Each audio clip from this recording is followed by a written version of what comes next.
Hello there, friends. This is Spencer Michaud, and today we're going to be doing a special question and answer session talking about Pluto's ingress into Aquarius, kind of a big topic. We're going to break down some of the important transits. We're going to break down some of the important themes of Aquarius in particular, some things we might expect, answer any of your questions, whether it's in regards to Pluto in Aquarius or to any other astrological thing that may be crossing your mind. If you have a question for me today, put it in the chat. Put all caps in the question before it so that I can see it.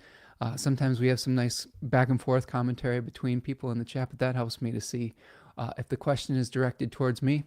I hope that you're having a great Friday afternoon here today. Happy full moon as I'm recording this. It's the full moon in Taurus conjoining Uranus today, so shaking things up a little bit.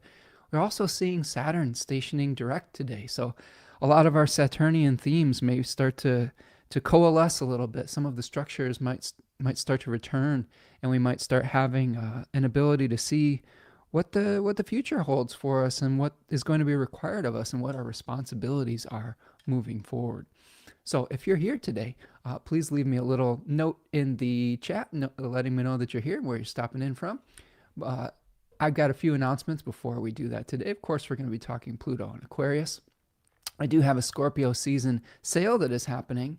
If you do enjoy some of the slides that you see today I'm going to show you some of the slides from my Aquarius webinar and my Pisces Decans of Pisces webinar.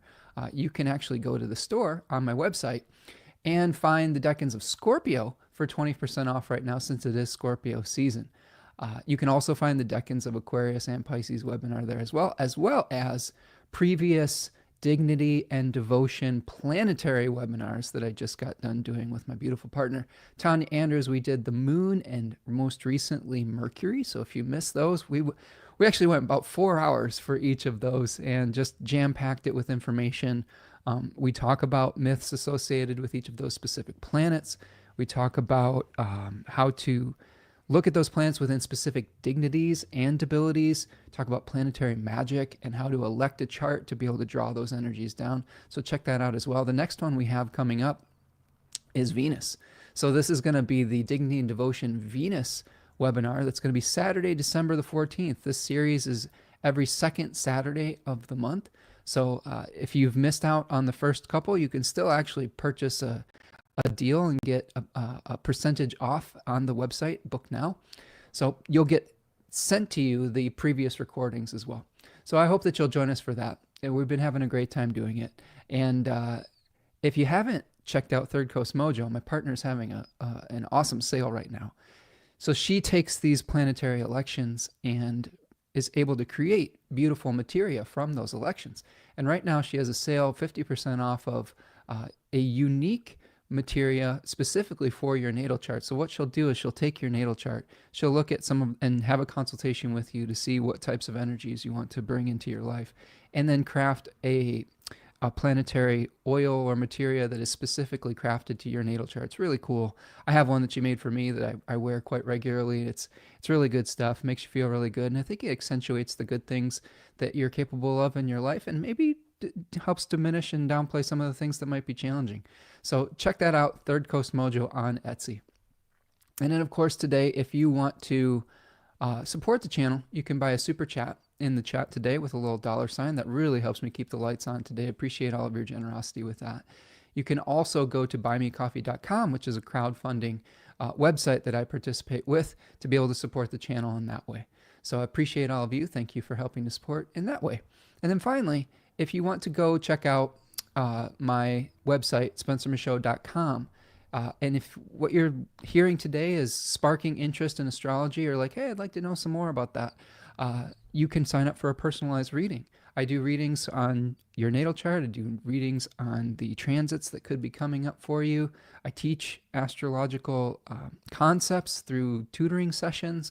All of that can be found on the Book Now button at my website, spencermichaud.com. So if you need some help through Pluto, it's shifting signs. We're signing up for 20 years of bringing up some things that need to be dealt with and transformed. I'd be happy to guide you through that process. And of course, you can find me on social media at Spencer Michaud on Instagram, Twitter, Threads. I just signed up for a Blue Sky account, so if you want to follow me over on Blue Sky, I am now over there at spencermichaud.bluesky. Whatever. I'm not exactly sure what all of the different handles are, but everyone has a similar one with their name in the front there, so you can find me over there. All right, friends.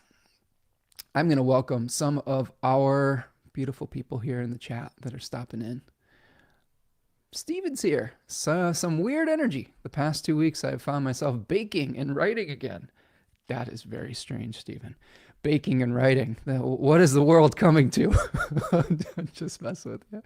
No, there's definitely some weird energy in the air, Steven. A lot of changes. A lot of changes in the social air right now, in our political system, in our emotional systems, in our personal lives. A lot of things being shaken up at this full moon. So we'll try to contextualize that as much as we can. And I think we're on the precipice of some really big changes socially as well. Jolie is here. What's up, Jolie James? Nice to see you. Hope you're doing well, my friend. Nice to see you stopping in and appreciate your support. What's up, Steven? Being more creative lately. Seema is here. Says, hi. What's up, Seema? Says, Pluto moving into my 10th and moving home. Progressed Sun and my ruler Venus progressed both in Leo. Oh my goodness, Seema. So you're going to be having an interesting shift in your public identity potentially, Seema. So that is, we'll touch on that a little bit today, but every one of us is going to be touched by Pluto on some level in a different area of our life. We have a different sort of assignment, I guess I would say. For me as a Leo ascendant, it's moving through my 7th house coming up. And for Seema here, it's moving through her 10th. So we'll try to break that down for you and give you some things to think about. It says, my first home alone after caring for my family for 12 years. Ooh, big changes, right? Came back from my country of origin in 2008. Interesting, right? So that was the beginning of Pluto and Capricorn, Seema. So this was Pluto moving through Seema's 9th house, right? Coming back from the country of origin, and then all of the changes that happened through that. Seema says, I studied for my MA when Pluto went through Capricorn in my 9th, conjunct my MC. Well, there you go. Higher education, etc. Uranus ascending is here. What's up? How you doing, my friend? Nice to see you here in the chat as well. Hope that you're doing well. Let's see. Steven says, the sun in Scorpio is trine my natal Venus in the 4th in Pisces. Transit moon in Taurus in my 6th. Sextile Venus too. You got a lot of things lighting your chart up here today, Steven. So hopefully you're having an excellent full moon and that these transits are treating you well. All right, friends. So a couple things. We're going to be talking today about Pluto and Aquarius, right? Some big changes potentially happening. I've been kind of doing some research about Pluto and Aquarius and some of the historical things that we've experienced. Some pretty big changes in the way that we view the world. We've had the shift from a geocentric model to a heliocentric one. We've had a shift from, being dependent on the monarchy of England to becoming an independent country here in the United States with the American Revolution. We've had the things like the Industrial Revolution, lots of different ways of communicating differently, of bursting through what we could consider glass ceilings. I would say that Aquarius is a sign of structure, the structuring of ideas, and how we structure those ideas formulates the agreements that we make with one another to craft a society. So a lot of the times our social fabric is just this shared reality that we have, this agreement that we have to treat each other in a certain respect.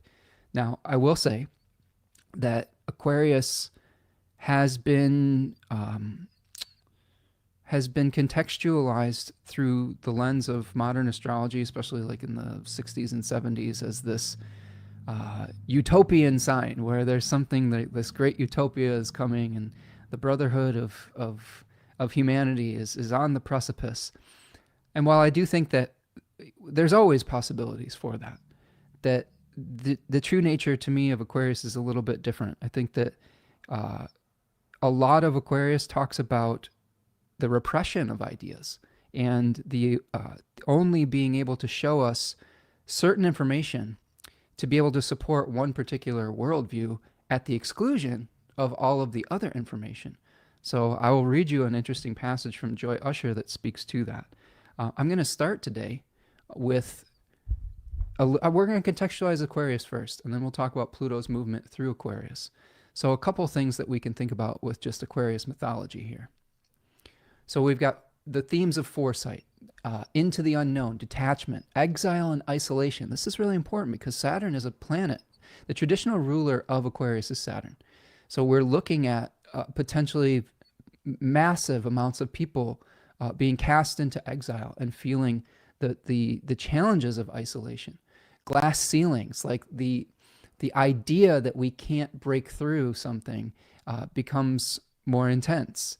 Like there's all sorts of agreements that we make with ourselves that say this is what is possible and this is what isn't. And we may have to shatter some of those things. We may see the dark side of creating glass ceilings and how do we overcome them.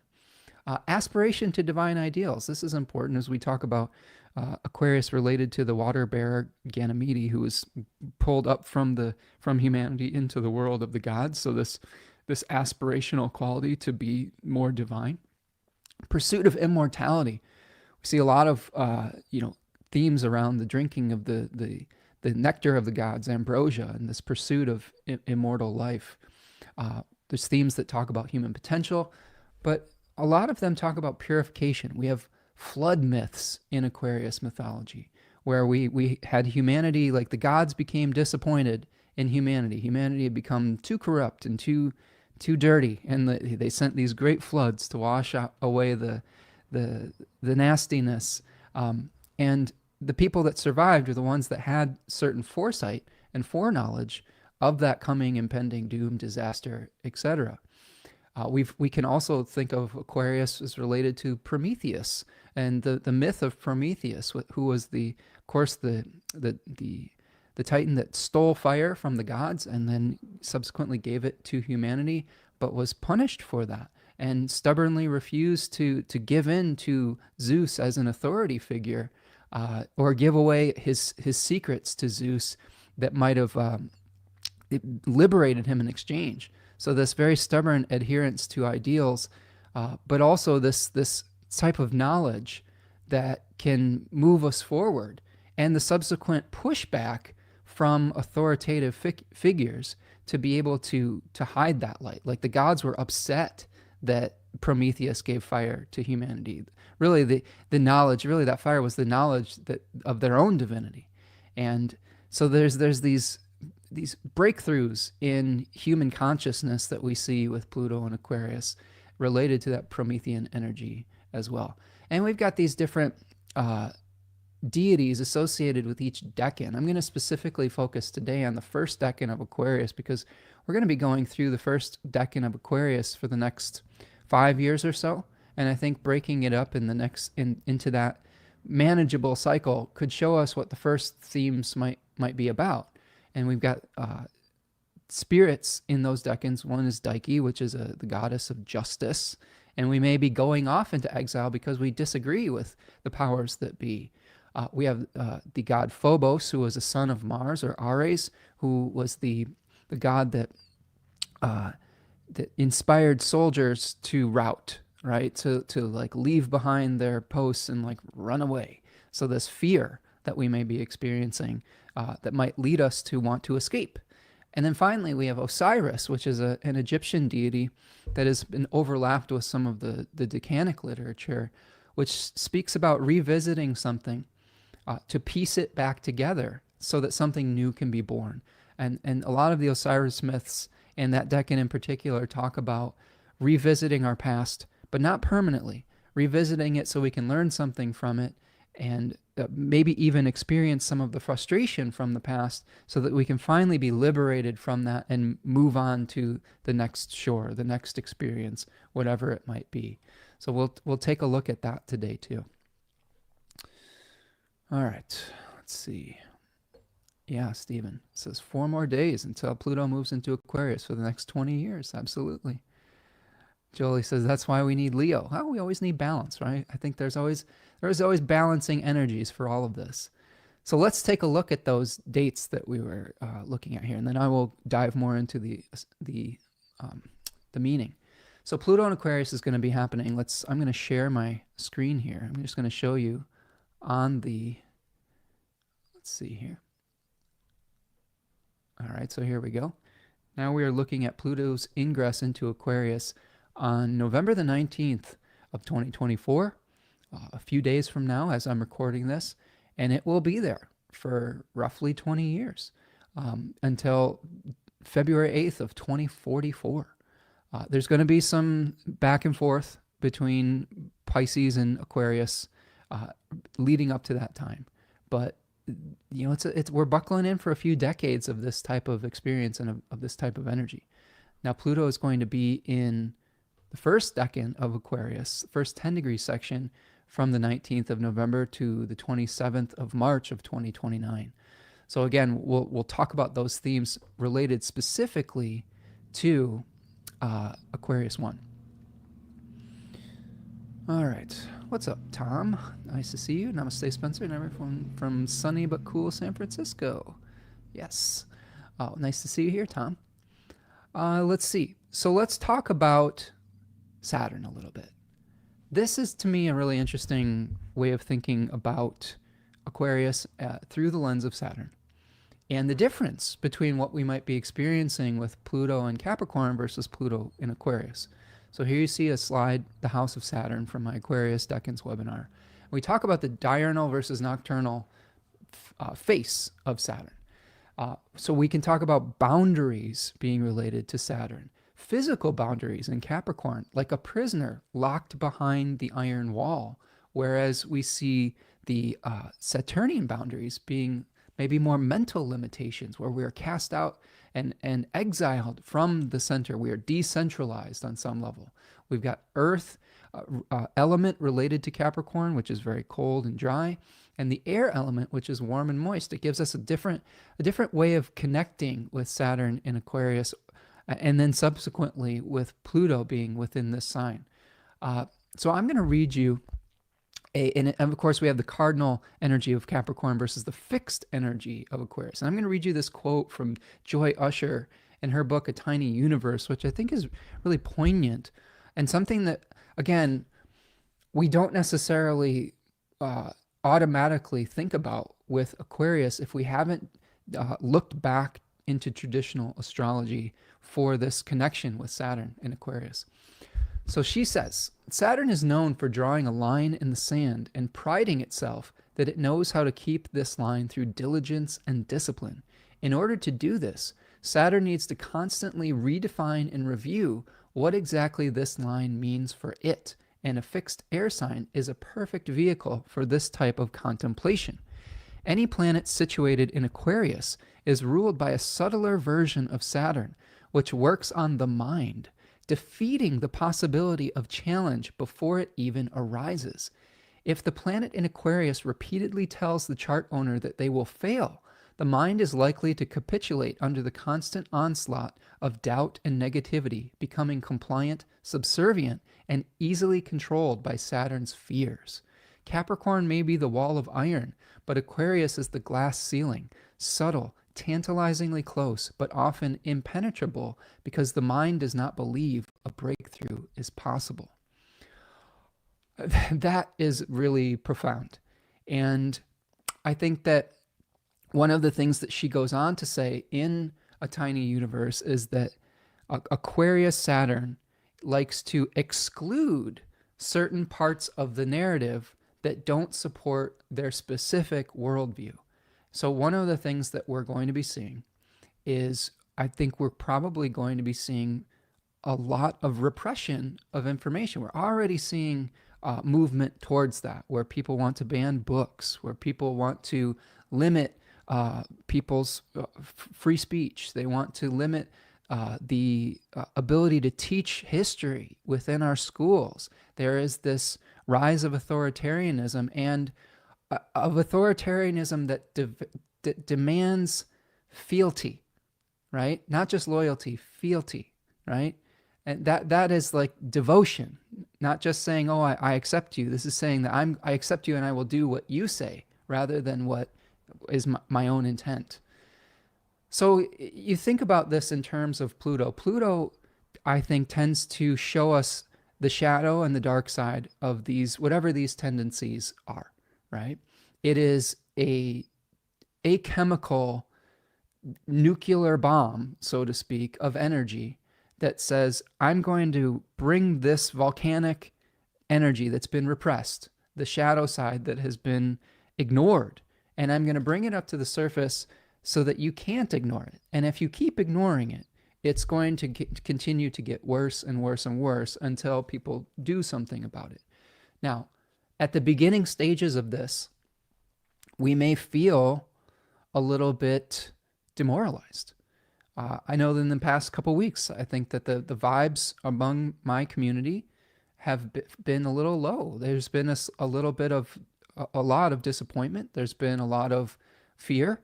There's been a lot of like, and in response to that, I haven't seen quite yet the same sort of rising up energy that I saw in the first days after the 2016 election, when people were starting to realize that they may have started to elect a more authoritarian type leader and then started pushing against losing some of their rights and their individuality, etc.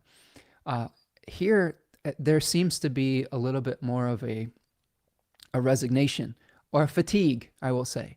And I was reading a little bit of Richard Tarnas's excellent book, Cosmos and Psyche. And you can see this here. This is a great meditation on the outer planets and what they might mean through history. And I think that some of that, honestly, is not just Pluto and Aquarius, but the lead up to that. I think part of it is the coming Saturn-Neptune conjunction in Aries. Some of you have been asking me about Saturn and Neptune coming together.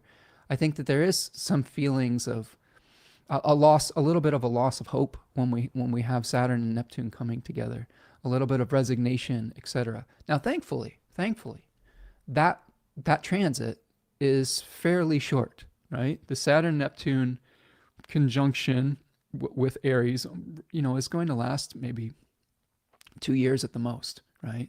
So the first couple years of this, it could feel demoralizing as we see some of the structures that we came to rely on start to crumble, right? Some of the things that we thought were our support structures going away. Now, there's also this energy of the revolutionaries, right? We have people starting to talk about this here. Devin says, I love our national borders as an example of fixed air. Yes, absolutely. Maybe shattering some of those borders. Devin says the revolutions of Pluto and Aquarius last time was about rejecting the current power structure, kings, and the rebuilding of fixed thoughts on power. Exactly. Absolutely. Now, what I will say about that, and build off of that, Devin, is revolution doesn't just happen out of thin air, right? Like we see here.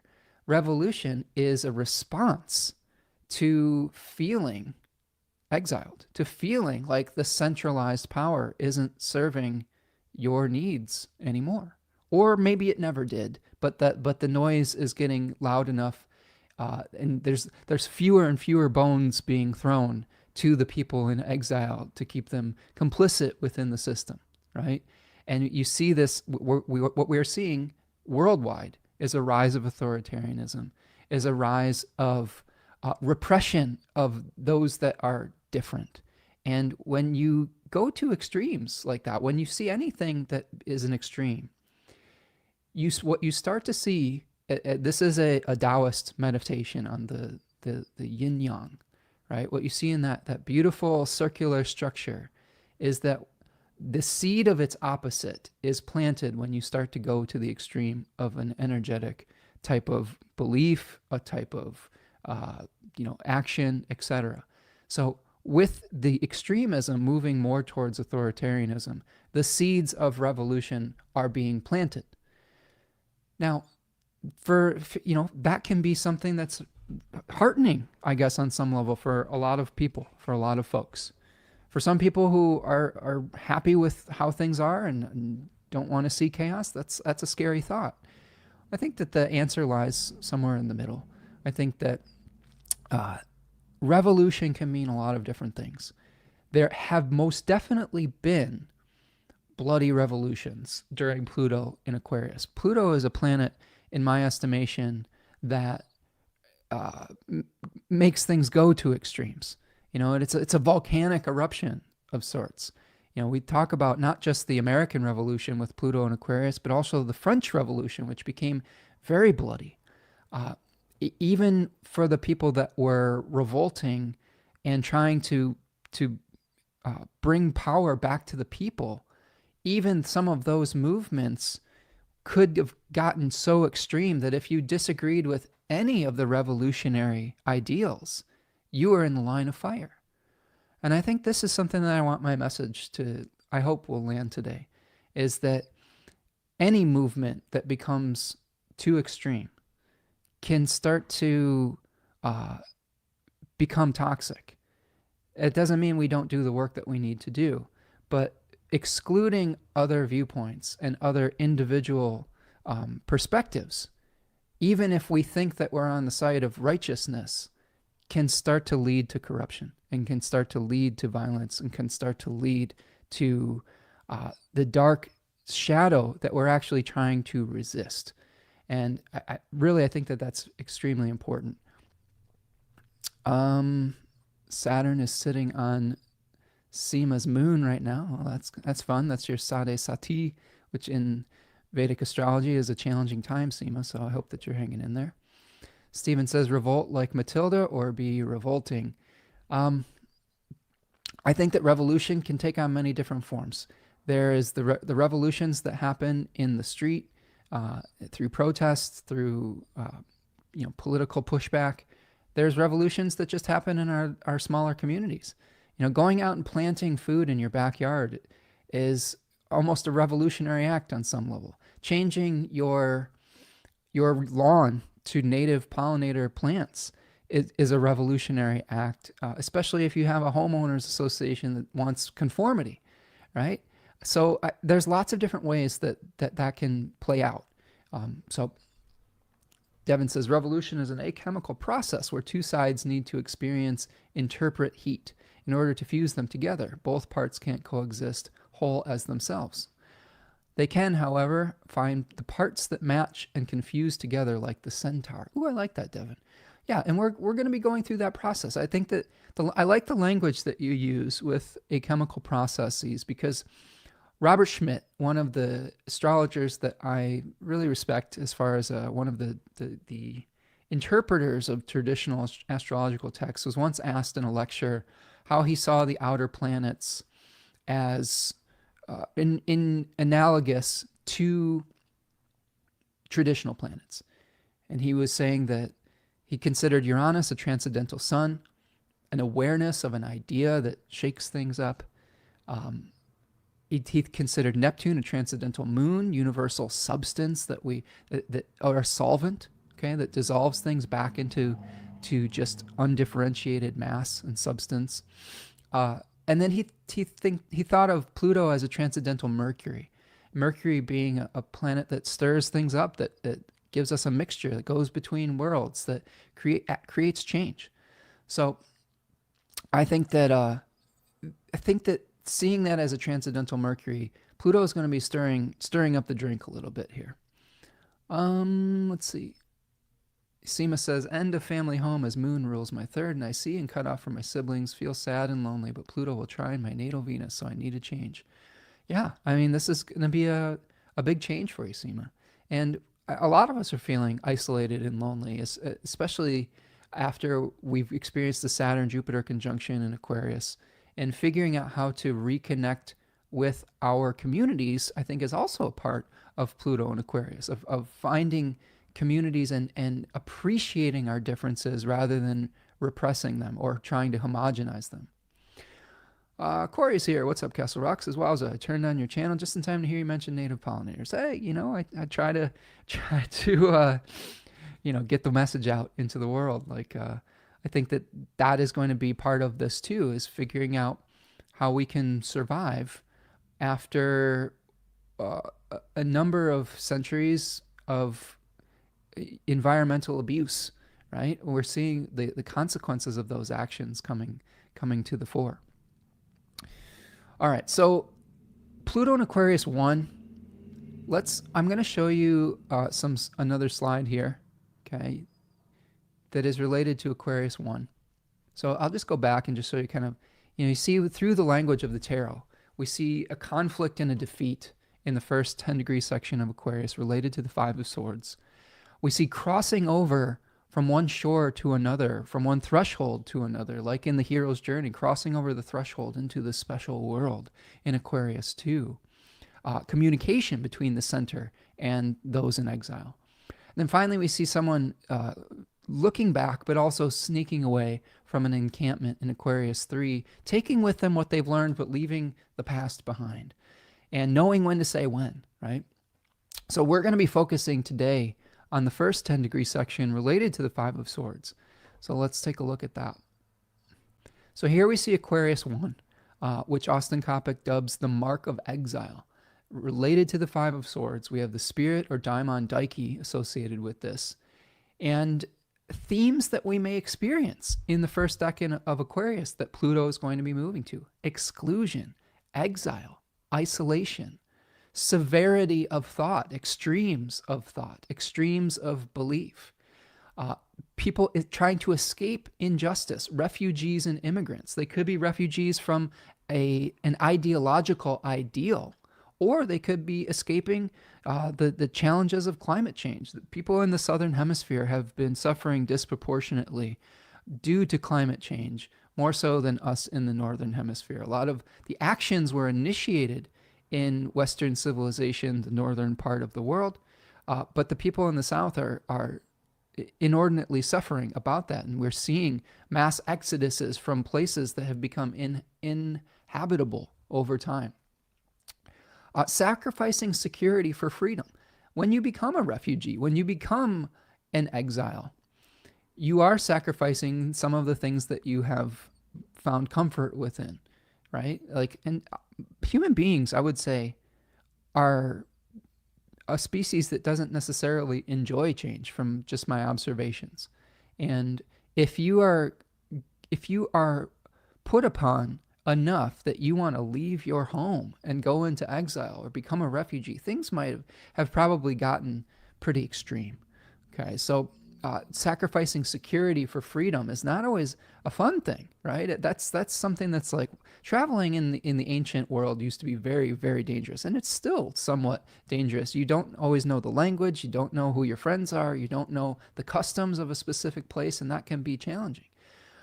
So it is this that alone is a revolutionary act, being able to leave something of comfort to find something hopefully better, right?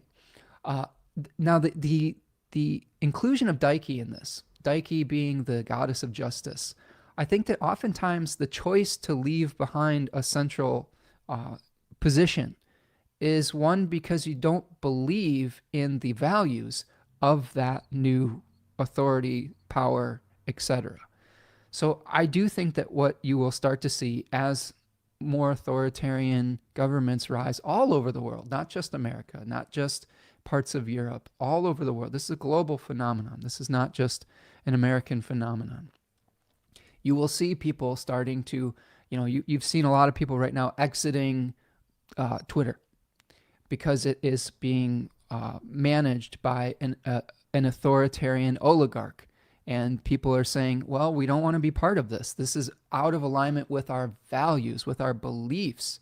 Same thing with people that are like, well, I don't know if I will be able to live in this particular country if these ideologies are the ones that are informing all of the actions of not only of the government, but of the people. So ideology is really, I think, an important part of this. The feeling of oppressive ideas. Bizarre aesthetics and eclectic taste. This is a Venus-ruled decan of Aquarius. So being able to take something that people have discarded and make something from it, I think is an important part of this particular decan. So we may see new forms of energy. Pluto was discovered during the time that they discovered kind of nuclear energy, where they were able to split an atom and create an enormous amount of power from that. We may be able to see a similar type of thing with Pluto and Aquarius, where we are able to create new energy forms from things that people have discarded. Okay, like being able to find something good in the exile. Schadenfreude and the pain of comparison. This is an interesting one.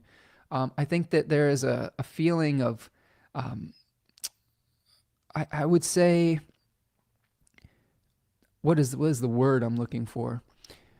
There is a disgust on some level when you see people who are benefiting from a system and you aren't, right? There is this feeling of like, wow, they have all these advantages, this privilege, this, etc. And those things could be absolutely true, right? But we feel that pain acutely, and there's some sort of a desire to see the haves have their comeuppance. That's part of the energy of this decan too, that sometimes we have to be careful of too, because I think that we can take that to an extreme too. We can take that to extreme where we can become the very thing that we detest. So questions to ask yourself for this particular decan, and this is for the next 5-ish years, 4.5, 5 years. How can you effectively break away from the herd? How can you turn your alienation into independence? That's one of the advantages of living in exile, is if you aren't underneath the oppressive fist of limiting ideas, that you might have more freedom to live your life in a way that is more in alignment with who you really are versus who you're trying to be conformed into. How can you close the gap between expectations and reality? That's important. I always talk about the gap on this channel. There is a very idealistic part of Aquarius, and I think everybody sees themselves as the hero of their own story. There are going to be people today that listen to this and that will see themselves through the lens of their own subjective political view, personal experience, and it may be actually very different than mine. And there's a human tendency to cast ourselves as the center and to see us as our own hero, right? Hero of our own story. Even sometimes when we're very, very wrong, right? When we're committing atrocious acts, even some of the people that we accuse as being the greatest villains in these stories, much of their own, I mean, guess you could even say delusion, is casting themselves as the heroic figure. So that's important to check in with yourself regularly to see if you have cast yourself as a heroic figure fighting against an oppressive power, but you may actually yourself be the one that's doing the oppressing. And that is something that you should regularly check in with so that you can have a balanced viewpoint. What beauty is to be found on the frontier? I think that we're going to see a lot of this moving forward, is how do we find beauty in not necessarily following with I guess the only word I can have for it is maybe the mass psychosis that we may be witnessing. How can you live a good life outside of the normalized culture, especially if the normalized culture is one that is exclusionary to people of diversity, right? To people of color, to women, to LGBTQ plus people, to trans people. If those are things that are being rejected, how can we find beauty in those communities on the fringe if it's not part of this quote unquote socially acceptable center? How can you turn another's trash into your treasure? We've talked about that too. That is the being able to take something that has been discarded by society and find something beautiful, make art with it. I'm thinking about people that upcycle things that have been discarded into beautiful works of art. And then finally, how can you quiet the mind of its turbulence? I think this is really important. I think that as we move into the Pluto and Aquarius age, or one of them in the course of history, we are going to start to see our minds start to get riled up. You know, we're gonna have a growing disgust with the status quo. I think that I've felt that in different Aquarius periods. There's just things are getting so uncomfortable that by the third decan, you can't help but say, this has to change. This is, and so how, during that process, how do we maintain our sanity with a growing sense of frustration, disgust, a growing sense of alienation, a growing wealth disparity between the oligarchs and the masses, a growing ideological gap or canyon between the people that hold power versus the people that are actually trying to just live under that power? Those things are going to be really important questions to ask ourselves as individuals as we move forward. Because I truly believe that if you want to be effective as a revolutionary, whatever that means to you, you have to be centered. If you are flailing, whatever efforts that you're going to be able to bring out into the world are probably not going to be as effective as ones that were more organized through your calm and through your quietude. I go back to that example of dirty water. You keep shaking the water up, right? You keep shaking up a water in the glass. It's muddy. You can't see through it. The clarity starts to fade. But when you sit quietly, when you let the things settle, when you let the sediment settle, then things become clear. All right. That doesn't mean that the sediment is completely gone. Okay. It just means that you know through clarity what the next steps are in particular. And that's going to be important as we move forward through this very long transit. I think that oftentimes sometimes we have lunar transits that it's a month and it's like, okay, we have to get through the next few days. We have solar transits, you have to get through the next year, etc. But here we have the next couple of decades, right? I would say this. I was speaking with a friend of mine who is someone who practices, I think, conscious living, I guess I will say, meditative practices. And he's a big fan of taking every single moment as it comes. And I think that especially when we have a very future-orientated sign or something where we can easily become overwhelmed with the big picture. Returning to the small moments, to the next breath, to the next moment in time is going to be important. That doesn't mean that you... I pushed back on it and I was like, well, does that mean that we just go and YOLO our life, and he's like, no, that's not what it means. Like, it's about, he was telling me a story about appreciating, thinking about if this was your last breath, what kind of gratitude would you come into? If this was the last moment, and if you're constantly in that perpetual state of like, this could be my last moment, it changes the way you think about the world. A lot of the anxiety that we feel about the future tends to start to settle. Now, that doesn't mean that we ignore tragedies, that we ignore our responsibilities, because the moment that you might be in may be one where you actually have to take action in support of another. And I think that that's another thing that we'll start touching on with Pluto and Aquarius here. I'm just checking in with our chat here.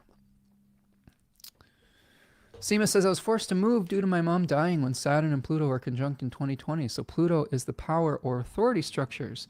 So it's kind of a kind of exile as I will be in a new area. Yeah, I mean, Seema, you're going through this. This is, again, that sade sati of Saturn on your natal moon. And even when Saturn was in the sign before your moon, feels it's a heavy time, right? And the moon can be our family, our moms, right? Is the moon on some level, and the moon can be our environment. So having this feeling of weight, heaviness, of endings could be something with Saturn conjoining there. Castle Rock says Aquarius glyph. Castle Rock. Is there two Castle Rocks here today? Look at these different Castle Rocks with different avatars. Did you just change your avatar, Castle Rock? The Aquarius glyph implies separation, and this decan ushers in that change and symbolism. Poignant. I've never connected these dots. Yes, I think that you're onto something there. The distance between each other, and we felt this really poignantly when we had the Saturn Jupiter conjunction and the Saturn Pluto conjunction, right? Earlier in this decade. We became much more isolated when we were going through the pandemic and through COVID and things of that nature. So Uh, yeah, isolation is a big.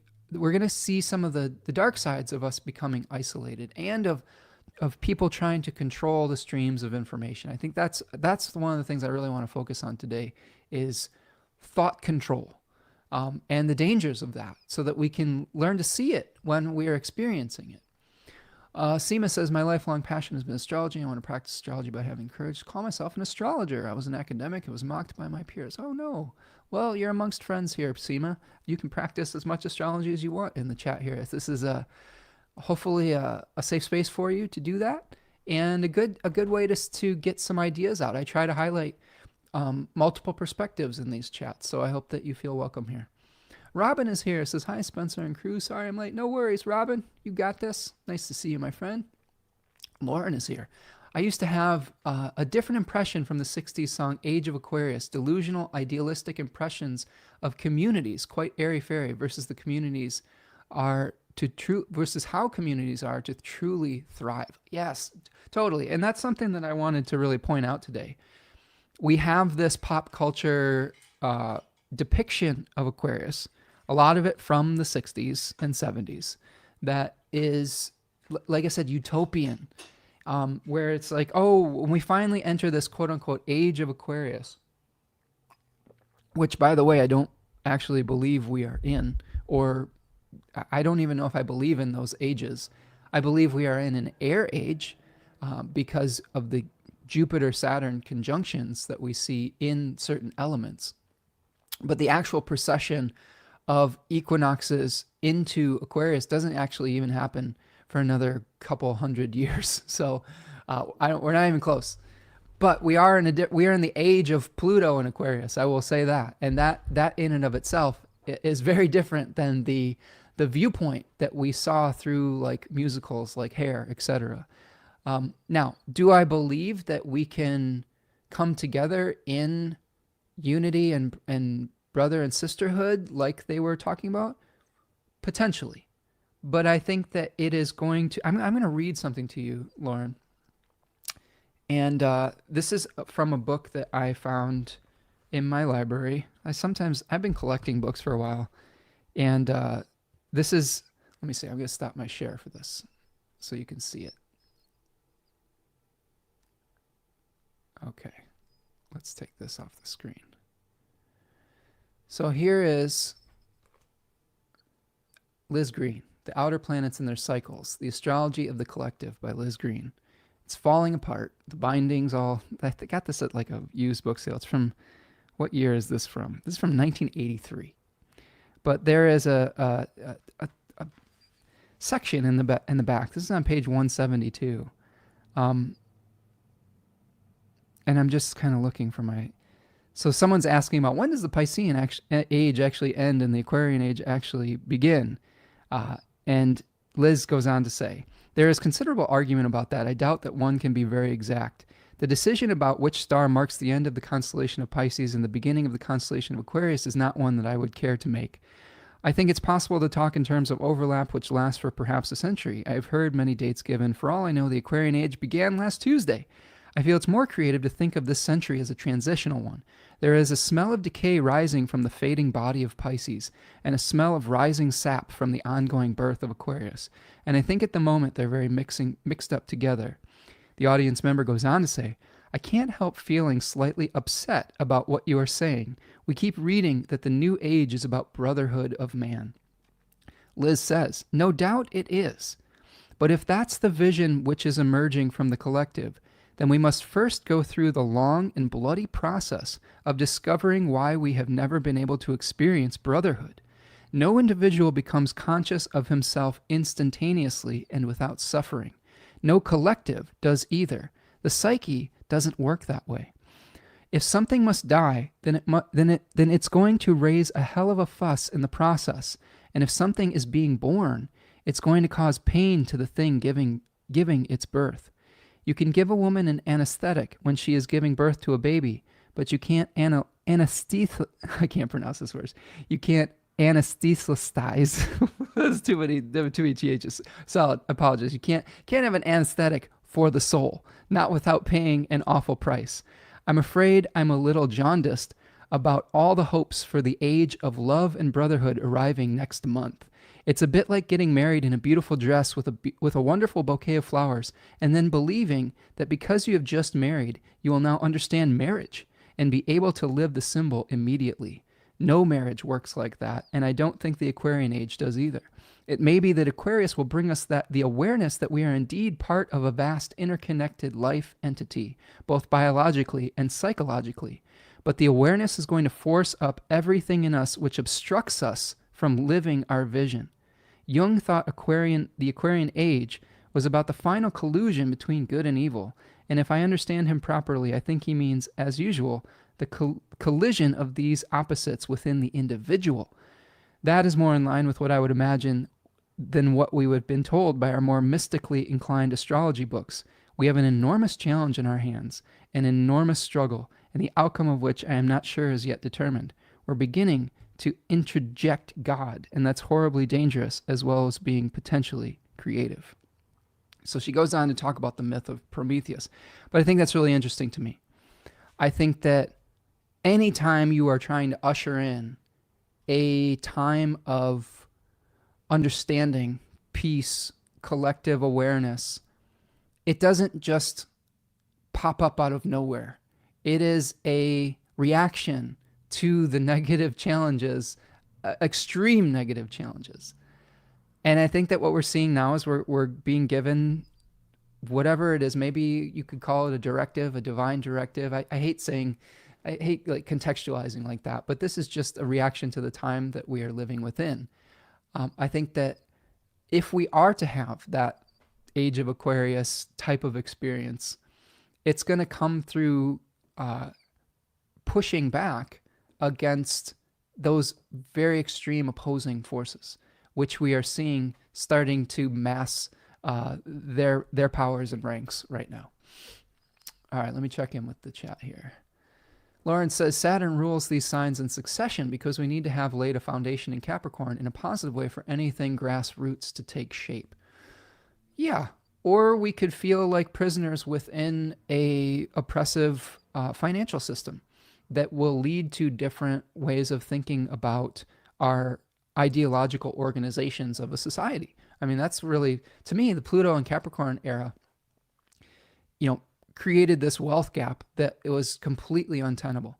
Like it was bad before. It became 1,000 times worse during Pluto in Capricorn, excuse me. We have people that had been cast into exile in a material way rather than just an ideological way. And there was a consolidation of resources in the hands of the few. And maybe a reaction to that is a diversification of those resources once again. That's what I hope. That's what I hope, at least. Castle Rock says, I'm sure I'm familiar with Byron Katie's The Work, but this process of questioning your assumptions, beliefs, and thoughts and fears has been wildly helpful for me. Yeah, Corey, I'm assuming this is Corey with just a different picture here. Corey, I think you are absolutely on point. Wherever Pluto is moving through our specific natal charts, we are going to have to question assumptions and beliefs that have become too rigid, too solidified. We all have organizing ideals that we live by. We have to have those. They are necessary. We have to have those as communities and societies as well. We have to have agreements with one another to have a functioning government, society, community, etc. And oftentimes we get comfortable in those assumptions. And Pluto comes along and says, you've been ignoring this part of it for far too long. And if you continue to ignore this truth that has been revealed, more and more corruption is going to take place, more and more painful experiences are going to take place. And as a collective, we have ignored the poor. We have cast people who are different than who the powers that be deem as acceptable out into the fringes of society. We have ignored our responsibility to this beautiful, beautiful planet to be great stewards of it and to work together in reciprocity with it so that it can continue to give its gifts and we can continue to take care of it. We've exploited it to the very edge of its ability to do that and provide a habitable planet for us. All of those things we will have to reckon with. We will also have to reckon with the idea that we actually are able to act under only our individual power. That's really important. And I think that we're going to see the extremism of individualistic thinking.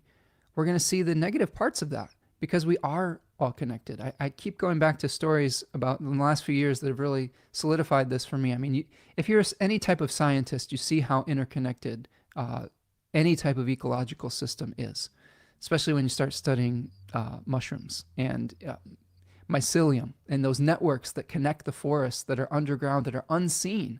That to me feels like a Pluto in Aquarius or Pluto in Capricorn type of energy. These mycelial networks that connect us underground that are often unseen. And the illusion that we have that we are complete, just separate entities, that we can just do whatever we want and that we can do, and it won't have an effect on somebody else, or that we don't care if it has an effect on someone else because, well, I will get mine.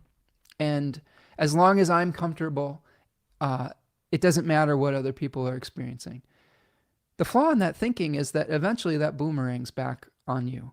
You know, if you take the American empire, for example, a lot of the wealth that America has consolidated has been through exploiting Southern Hemisphere countries.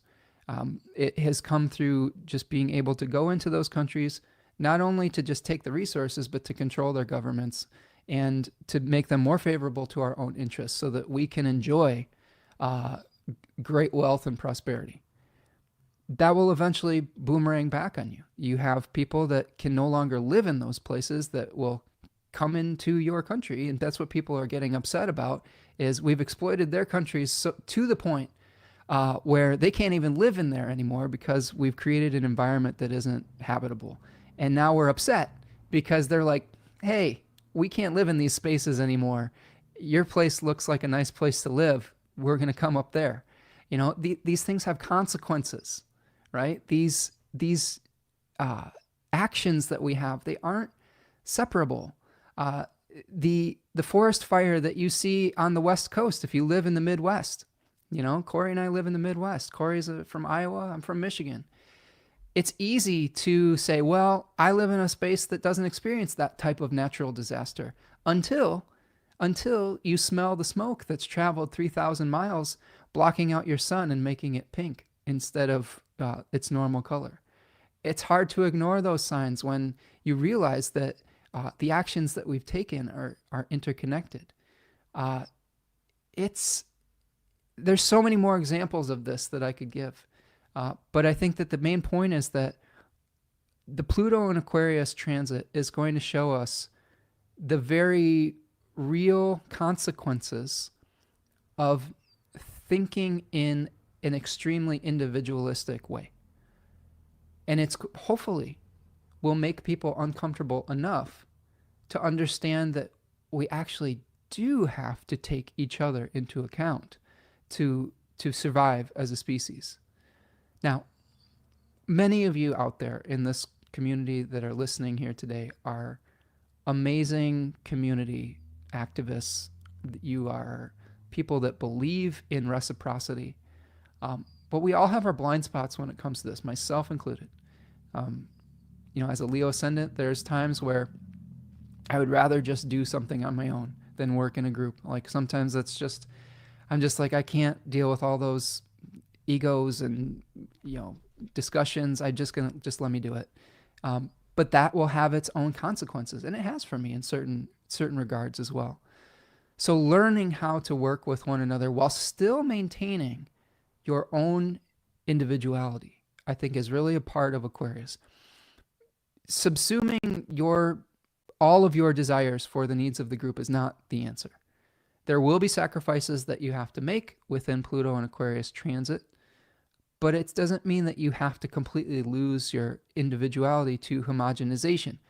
I would say the other thing that Pluto and Aquarius can show us is It can show us the dangers of becoming part of a group. It can show you the corruption within ascribing so vehemently to a particular ideal that it causes mass destruction and it causes corruption and it causes you to act outside of what you know is right. There's all sorts of times where we've fallen in with a particular ideology and our intentions in the beginning we thought were good, and then eventually it can, if it's taken to its extreme, it can lead to being the very evil that we're trying to rail against. Devin says our most powerful resources is what we're paying attention to right now. Yeah. In the moment, having gratitude for that power is divine. Absolutely. Lauren says Saturn ruling these signs shows us that so many facets of our human interchange calls to us saying, if we are to love, love assumes responsibility. Oh, I like that. And Saturn is a planet of responsibility. Seema says BBC had an unusual sky at night program called astroarchaeology. Also the first time admitted the stars were used to build ancient structures. Ooh, that's cool. So even the most anti-astrology channel is finally beginning to shift. That's good. I like that. Seema, I'm curious. Are you in England? Are you in the UK with BBC?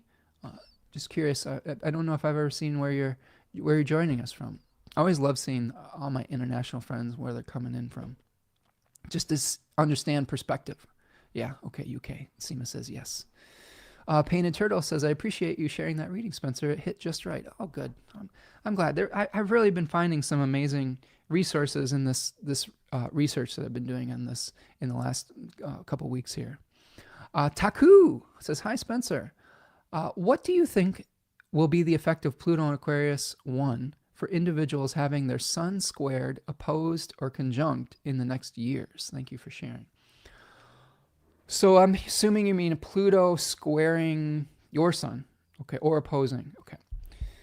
Well, I can tell you from some experience that I just am coming out coming out of an opposition of Pluto with my sun for the last 18 to 19 years or so. I'm a Cancer sun, and Capricorn Pluto opposed it. I learned a lot of tough lessons about wielding my own power, about who I was as a person. My whole real identity shifted around that. A lot of times I think we see the sun as what we consciously think of our identity as. And Pluto can come and like show us, hey, maybe you are living a different expression than who you truly are internally or on the inside. For me, there were multiple parts of that. There was I had to take the mantle of responsibility that I was well, as a parent. Like I was in a situation with a co-parent and a sort of a broken relationship where eventually I had to work with someone else who was hostile towards me as a parent, and eventually I had to step in and take on full responsibility for that child for a certain period of time. And I had to go through the bureaucratic system. I had to navigate the bureaucracy of Pluto and Capricorn and the challenges that came with that. I changed identities from being a professional musician to being a professional astrologer, something that was sort of more hidden in my personality. It was always a part of me. I'd always been interested in myth and story and symbol, but it wasn't a public face that I wore very often. And it became too hard to ignore. And it bubbled up from underneath the surface, and there was a huge shift in my identity around that. So I think that really powerful shifts in identity, if it's with the opposition, having to deal with powers that are much greater than yourself sometimes, and how that's going to change you and your character, I think is going to be important. But I think that, Pluto cycles, a lot of people, they associate Pluto with fear. And I think that it's not unwarranted. I think that oftentimes we fear the dark, right? We fear our shadow. It's things that we don't become conscious of that bubble up as monsters. And the best way, I think, to alleviate some of that fear is through light and through shining a light on it. When a truth is shown to you, when something bubbles up to the surface, being honest with yourself about it is going to be very important. Being honest about the truth that is bubbling up is going to be very important. I think that when we continue to repress something that is plutonic, all it just does is gain more strength and more power. And if you like, for example, if you, let's say you had the ability to put your hand on a volcano. Let's don't do that, but like you'll burn your hand off. But let's say you had the ability to cap it with some giant lid, and all of that pressure starts to build up. It's not going to just alleviate because you put a lid on it. It's actually just going to gain more and more and more pressure until it explodes. And then that truth becomes undeniable. I think if you are allowing the steam valve to escape daily rather than pushing it down, you're going to move through that process a lot easier and more intact. So I hope that's helpful for you, Taku, and thank you for being here, friend. Devin says, didn't think I'd hear Foucault's boomerang from Spencer. Awesome. I don't know exactly what that is, but I'm assuming it means that when you take advantage of other people and you're not completely understanding the ramifications of how that's going to come back to you. So yeah, it's true. I've found that to be true. And I think that's one reason that I at least aspire to treat people the way that I would like to be treated, or with kindness. And I haven't always succeeded in that. And when I haven't, it's boomeranged back onto me severely and uncomfortably and shittily. So I think that we may start to think about this as a larger community, is how are we treating other people that we can't see? I don't know how many of you Americans really understand what we've had to do as a country to live in this relative peace and comfort. I think we understand it like on some idealistic level. Maybe some people do. Some people choose to ignore it. But I think that the reality of what's happening is going to be harder and harder to ignore, because there are going to be more and more people that will be exiles, that will be looking to find just a place to be that is habitable. And I think that truth alone is going to bring up some very uncomfortable looks in the mirror from people who have lived under relative comfort for most of their lives. Seema's joining us from London. Okay, good, Seema. Castle Rock says, it's so comforting to see and hear and experience Spencer in his joy with his books. Oh, yes, Corey. Yes, I do love my books. And I have an extensive library. I will say that one thing that I am notorious for with my library is I don't really think too much before buying a book. If there's something that looks interesting, I'm going to buy more books than I can possibly engage with in my lifetime, and I already have. So what I like about that is that I'm able to find some new little tidbits and nuggets from some of these books that sometimes I forget that I even have. And I'm so fortunate to have the library that I've had. I've inherited some really nice books from friends and family. I've searched used bookstores for things. Like, I don't really spend money on a lot of regular stuff. Like, I don't really buy a bunch of clothes, and I don't have an expensive car. We're a one-car family. We do like to eat healthy food, and that is pricey. But most of any disposable income I have really goes just to books. And hopefully it's an investment in this journey that I'm going on with all of you, because if that knowledge can come through me and channel through me and touch other people's lives, then it was worth whatever I spent on it. And that knowledge gains in value, right? It's an investment in that knowledge. So yeah, appreciate that, Corey. and says, yes, a new photo. Same older me. The old photo was from 2017. I got to tell you, Corey, I am so guilty of this thing too. The photo that you all see ad nauseum everywhere is probably 10 years old at this point. But I just haven't updated it for whatever reason. I like that picture. Maybe I need to come and accept the fact that I'm aging as a Leo ascendant, but we all come to those things in our own time. Taku says, thank you so much for the insightful and thorough feedback. I will keep it into account. Pluto has been squaring my natal sun, and I can feel the transformation. Yeah, one day at a time, right? One day at a time. By the way, it's amazing to have seen you evolve as an astrologer in the last year, Spencer. I recently found an interview of you during your first astrology conference. Ooh, that's fun. I like that. I think that might have been an interview I did with Chris Brennan of the Astrology Podcast. I was at UAC, which was my first astrology conference, and I was such a newbie. I had been an enthusiastic amateur who had a pretty good knowledge of modern astrology, but that year was the first introduction to traditional astrology, and it really just blew the doors off of my interest in this beautiful art. And that very Aquarian experience of going into a place where other people were sharing ideas, and there was all these unique individuals at UAC Chicago, United Astrology Conference 2018 in Chicago.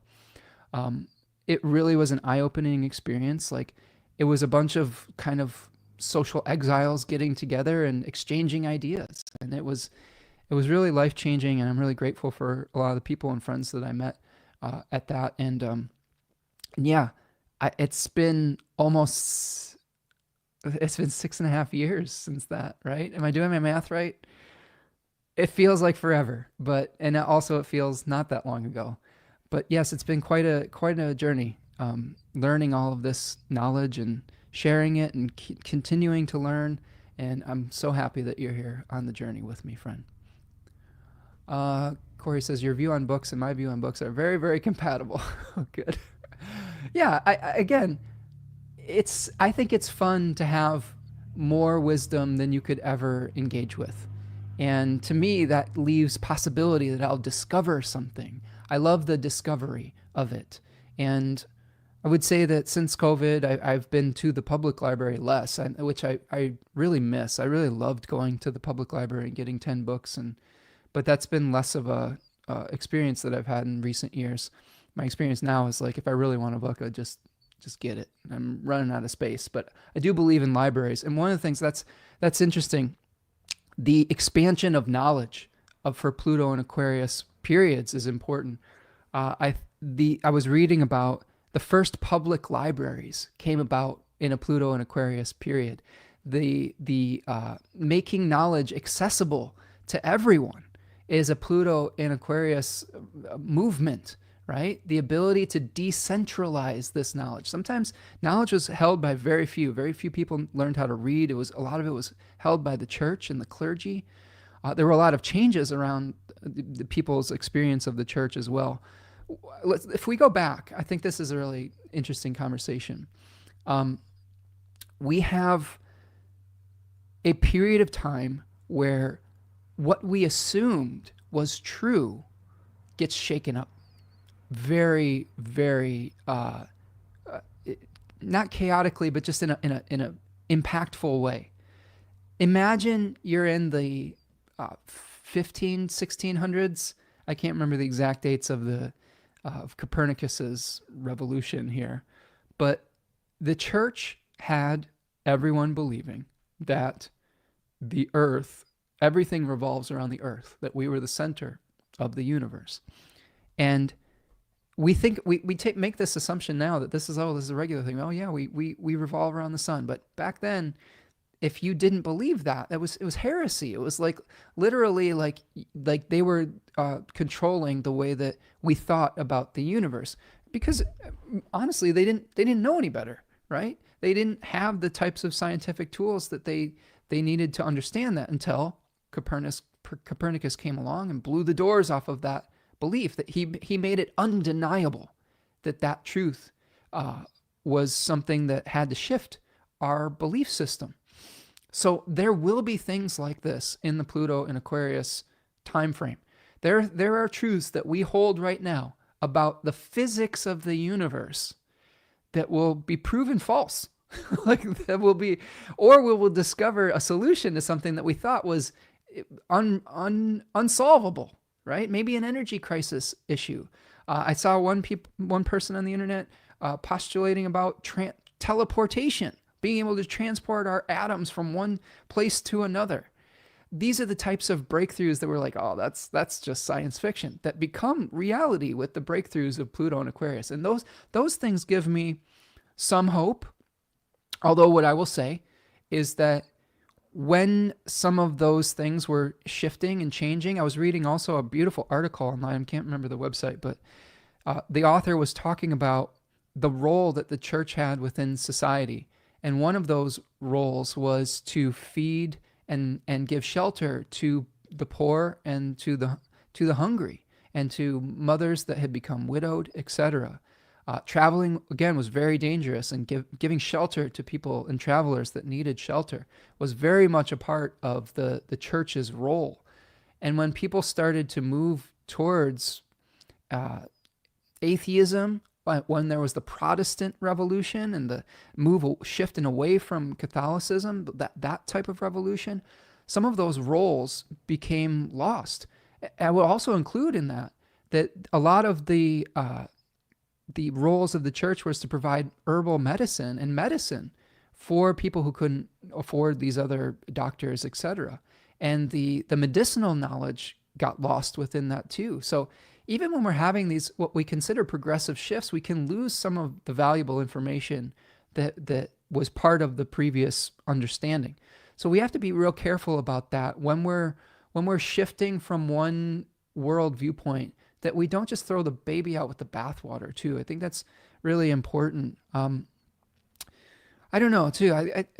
My hope for all of this is that our revolutionary impulses, right, are peaceful. And I maybe this is the idealist in me and the naive person in me, and maybe the powers that be are so entrenched that the only way out is through escalating something in that regard. But I hope that these small acts of knowledge, of kindness, of community building will in itself be its own revolution. And it doesn't have to look like, France in 1770, whatever. Because that was not a nice place to be, whether you were a revolutionary or in the line of fire, it was a bloody, bloody revolution. And I hope that we can live out our remaining time on this planet finding solutions in a peaceful manner. Seema says, it's so important to speak one's truth. Well, we're doing our best here today. Trying to speak my truth and hopefully contextualize these planetary transits for you. Let's see, I'm going to go through some more comments here. I think of Pluto, Lauren Painted Turtle says, I think of Pluto ultimately as forging something. If in some ways Pluto is the higher octave of Mars, we are soldering the sharp edges, altering our inner tools, fortifying something for new use. So I think that's an interesting way of looking at Pluto. I think that if we think about that from a modern astrological perspective, modern astrologers were associating Pluto as a ruler of Scorpio due to this higher octave type of thinking. I do not ascribe to Pluto as a higher octave of Mars. I don't know if it is a higher octave of any planet. I think it's its own thing. I also would say in my thinking, and feel free to disagree with me, I am not the final authority on this whatsoever. So if you want to think of Pluto as the higher octave of Mars, there are ways that you can find truth within that. I will offer that a traditional astrologer that I really respect quite a bit, Robert Schmidt, would often compare Pluto to a transcendental Mercury, one that was a chemical mixture, right? Something that was, making a new blend of something that was destabilizing something to the point where it had to change. If we think of Mars in the traditional sense, Mars is a planet that severs and separates. So I could see some correlation with Pluto severing us from a previous reality to build something new. And I like the forging in the volcanic fire. I really like the correlation with Mercury, though. There are other astrologers. Now, Lauren, this is the beauty of diversity of thought. There are other astrologers, I believe. My friend Sam Reynolds, who's an amazing astrologer, would offer that Pluto might be a higher octave of Venus. So I think there's so many different lenses to look through all of this. I could see that argument because Venus is in traditional Greek culture. Aphrodite was responsible for the catharsis of the Greek theater, the purity of those works that would lead to an emotional purification, would lead us to feel something that would allow us to release deeply buried feelings. So in that regard, Pluto is releasing something from the underworld, right? If you think about it mythologically, Pluto was Hades, the lord of the underworld, and he erupts to abduct, Persephone down into the underworld to become his queen. So things erupting that we don't necessarily see coming. Invisibility was associated with Pluto and Hades as well. Seema says, "You inspire me." Well, you inspire me, Seema. I'm just grateful and thankful that you are part of our community and that you're choosing to spend your evening in London with us today. It's an honor. There's so many different ways we could spend our time and so many different channels and waves of information out there. And the fact that you've chosen to spend it with us is quite an honor. And I hope that will serve you well. The Antisha of Aquarius is Scorpio. So the excavation of knowledge makes me think of our concepts may be transformed by archaeology. Could be, potentially. Yeah. I think that is definitely a possibility. Our understanding of history constantly changes when we make new discoveries. When we have new science to be able to analyze the discoveries that we've already made.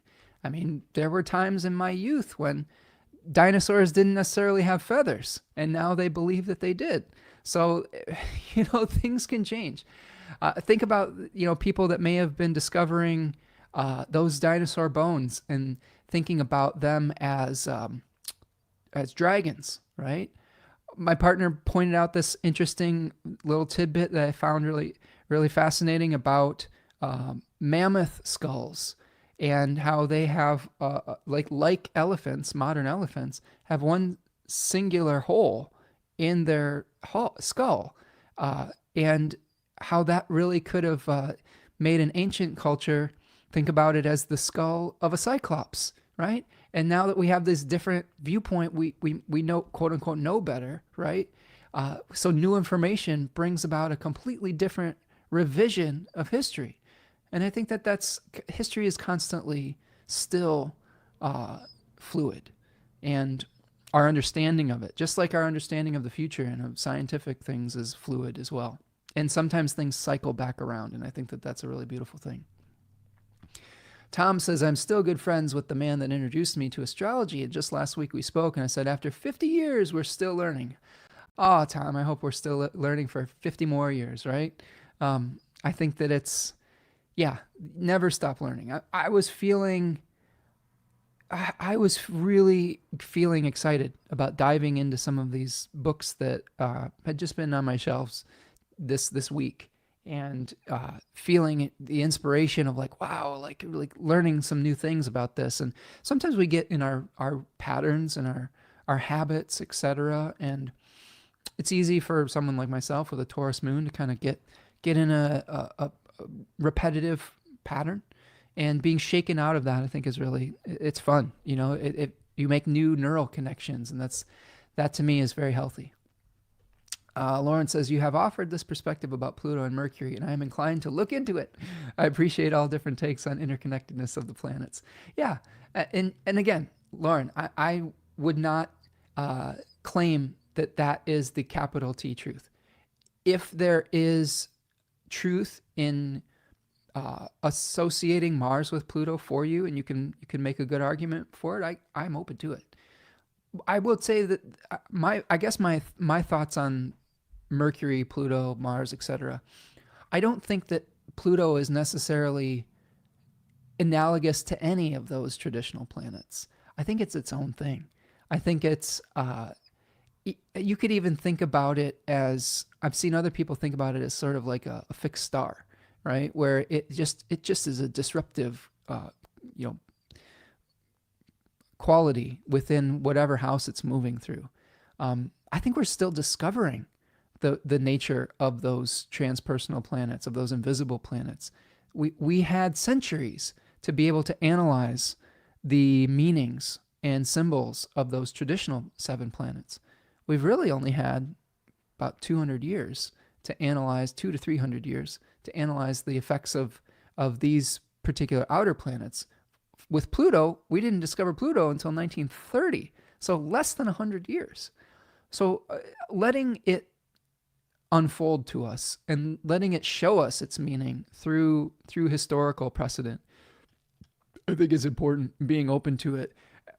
I think when we close off our minds to multiple perspectives, that's when we stop learning.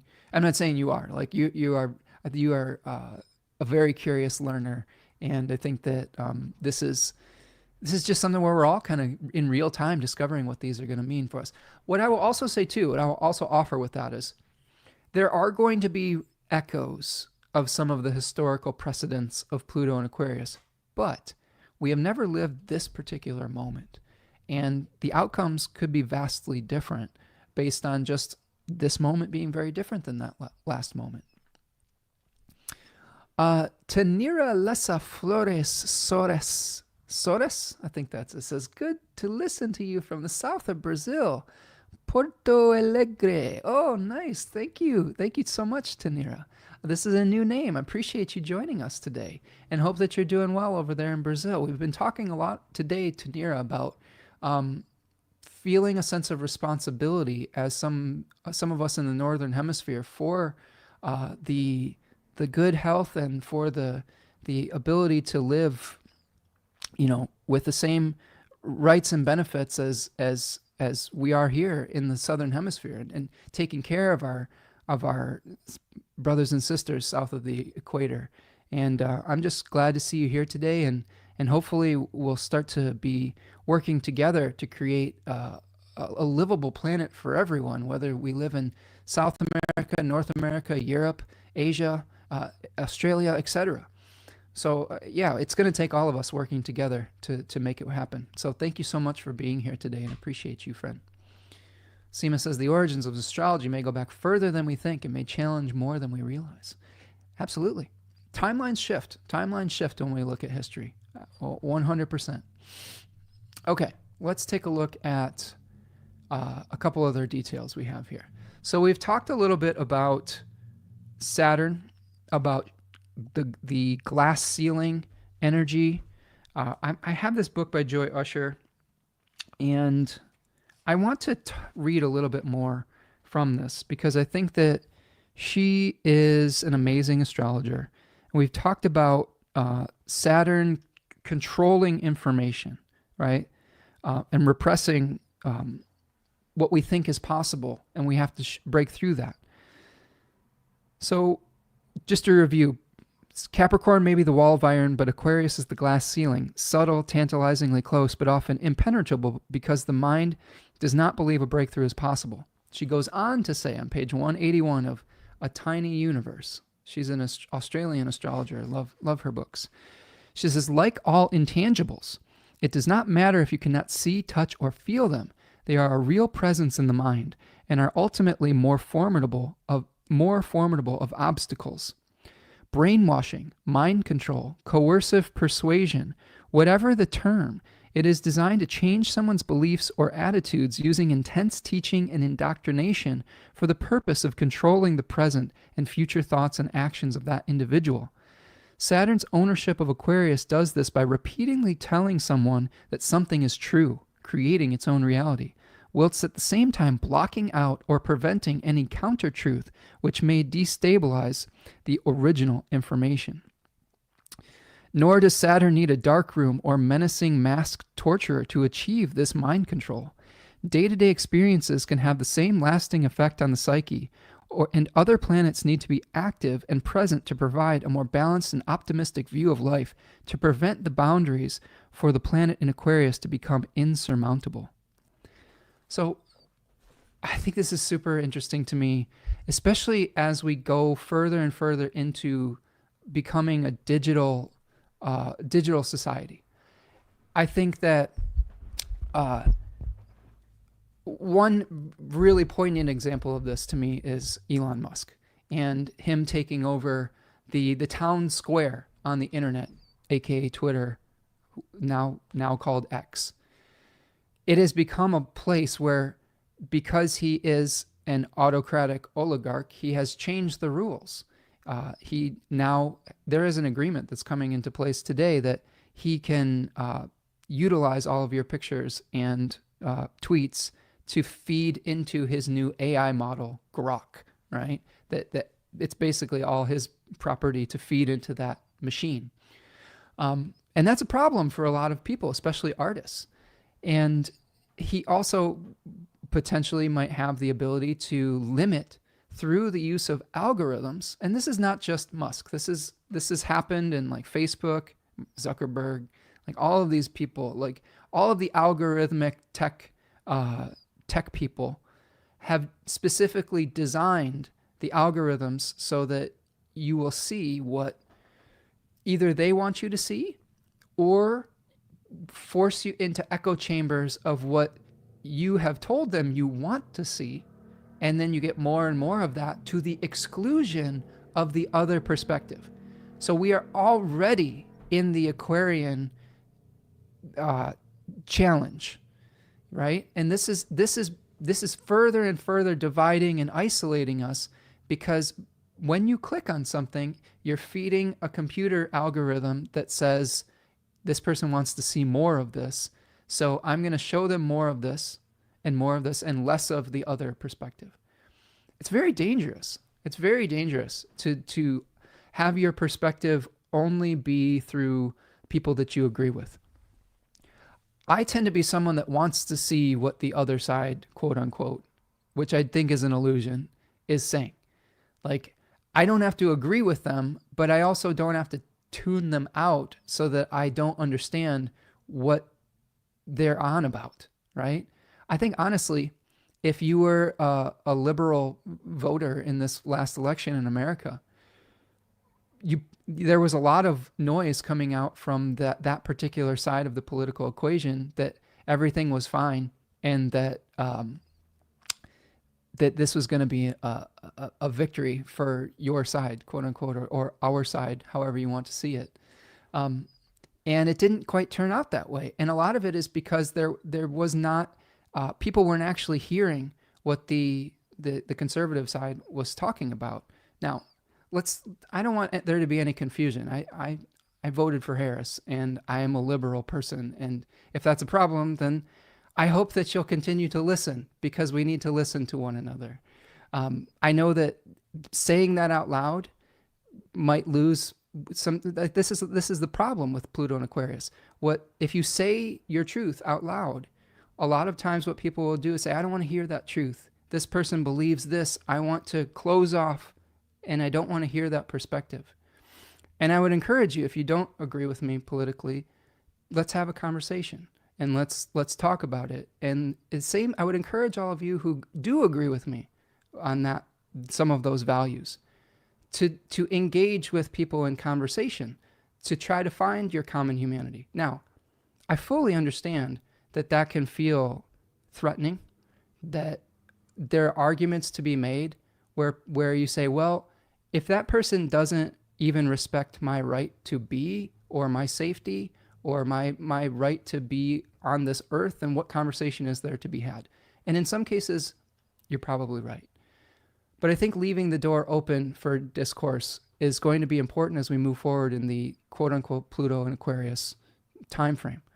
Because if we close ourselves off even as progressive, liberal people, that many astrologers are, but don't assume that they all are. Okay, that's one assumption that can get you in a lot of trouble. Is there are plenty of right-wing conservative astrologers. It's weird. I don't understand it, but but there are, and I have honestly I've interacted with some, and they're still human beings. I don't agree with them, and that division and that gap is sometimes becoming wider and wider and wider. But I do think being able to understand why people are getting into those different realities is important. I have also seen many of my family and friends go down the other echo chamber to the exclusion of information that could be valuable to them that would cause them to vote against their own interest. I have friends that there is what I was reading about, like this election, is many supporters of Trump. They're getting news from sources that when he starts going off on a tangent that is hateful, when it starts to become rhetoric, they completely click away from it. Like those news organizations don't even show that part of it, and that's a problem. That's what I'm talking about with Pluto and Aquarius, is that the information that you are receiving is going to be filtered through whatever that particular organization's ethos is. Now, as a Gen X millennial mix, I was born in 1980. I think my generation was one of the last that came up with the internet, came up with computers, have a healthy, I don't know if it's like skepticism about what we're getting on the internet, trying to differentiate fact from fiction. I don't know. It doesn't mean that we're special or anything like that. I've seen a lot of people in the baby boomer generation that they trust their news sources. Back in the day, like for the news networks were beholden to be able to have equal airtime for different political views. There was some sort of like, I can't remember what the law was called, but there was like a truth doctrine where what you were reporting had to be based on fact, and if it wasn't, if it was like an absolute lie, that was illegal. And for some reason, that law got off the books, and people could completely put out very biased information. I don't know if any of you are familiar with it, but there's a website called I believe it's called All Media or allsides.com, and it shows you different news stories that and it shows you exactly what the political spectrum of those news organizations are. And I think it's actually a really valuable site to be able to see how someone else might be able to be seeing the same information that you are. I think that's the only way that we will not only understand what is true for us, but help us to come to some workable consensus. I don't even know if it's consensus, to understand why people have fallen under the thumb of an authoritarian regime, right? Or in my opinion, started voting against their own best interest. Now, this isn't to say that I agree with the Democratic perspective 100%. No, there's been some enormous failures with that. And again, I hesitate to talk about politics too much on this channel because I really believe in humanity over politics. And I think but I do think that it is, since we are talking about a very, I would say a political sign. Aquarius is a political sign. It's about what we believe in and how we organize and structure society around it. So to not talk about politics with Pluto and Aquarius, I mean, that would just be a complete, I guess, bypassing of the reality around it.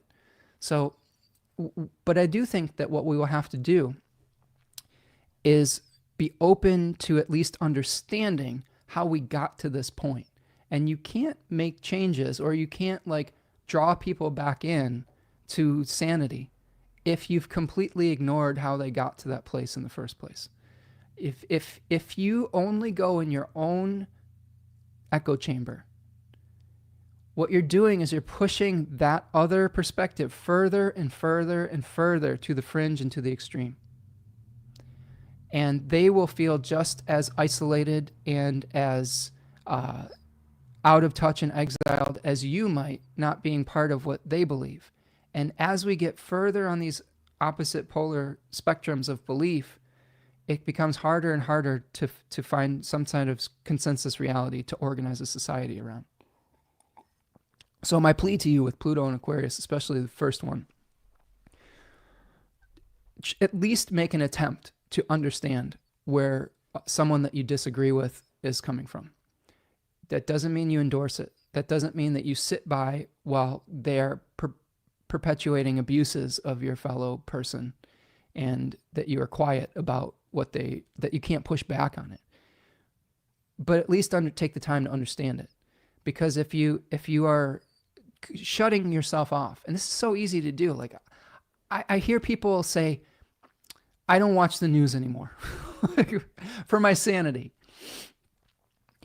And I understand that impulse 100%. I think that you don't have to watch the news all the time, and that you have to be very conscientious about what the bias of that particular media organization is. That's my whole plea to you, is to get your news from multiple sources so you can see the essence of the issue rather than the spin. But I will say this, I think that we need to, oh man, I lost my train of thought for a minute there. Let me check in with the chat. Pluto is also the myth of the rape of Persephone, so we must forget about the brutal side. Yeah, but if we turn our backs to brutality, we will allow the brutality to perpetuate itself in the shadows. That's the whole point I think I'm making here. I think you're saying the same thing. We're surrounded by information whether we like it or not, right? Absolutely. Yeah, if we allow these things to happen, if we ignore these things, we definitely won't be able to understand, and we're going to be shocked. Like, this is the thing, like lots of people were shocked at the results of the election. If you had been paying attention for the last few years, and I admit I was a little bit surprised, but not fully surprised. Like, there's been trends moving in that direction.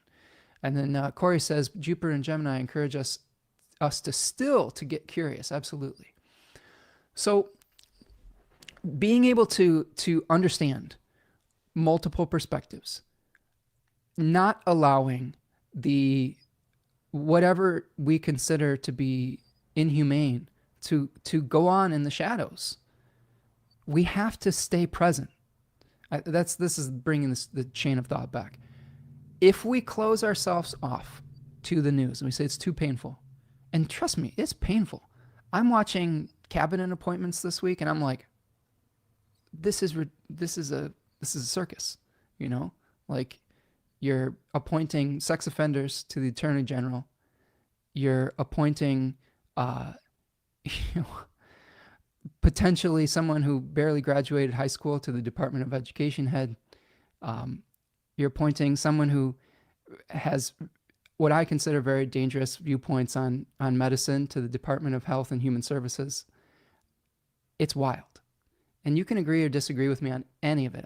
That's your right. But I think that if we remain unaware of those things that are happening, we allow them to perpetuate, right? I mean, if you ignore the fact, like in our country, that right now the president is trying to push through all of those appointments without congressional approval, we're going to be in trouble.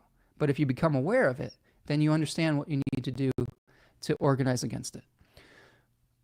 What I will say about that, because that is this is going to be a hard truth of Pluto and Aquarius, is how do we filter out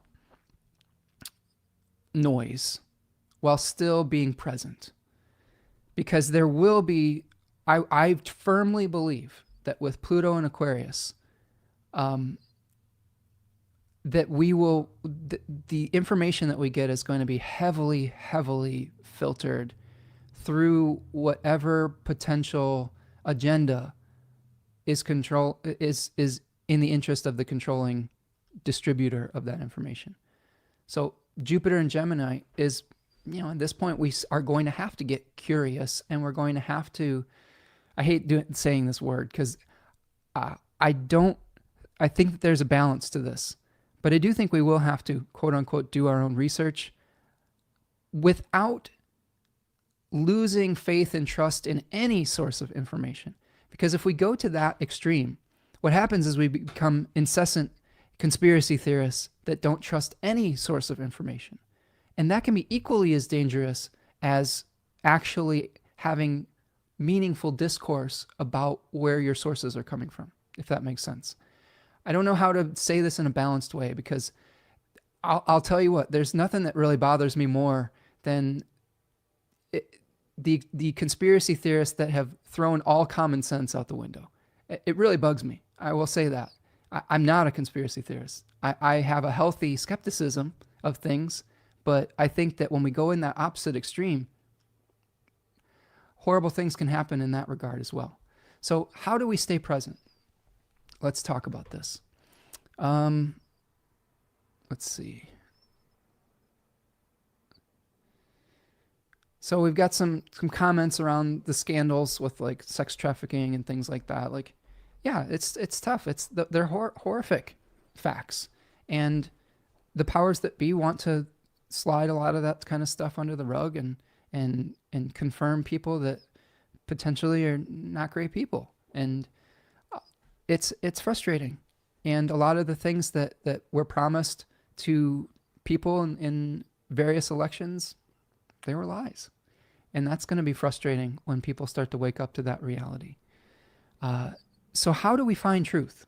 I guess that's the question. How do we find truth in an era where information can be weaponized and information can be repressed? Again, staying open-minded, not putting yourself in the echo chamber is, I think, the most important thing. You have to be able to hear even information that makes you uncomfortable.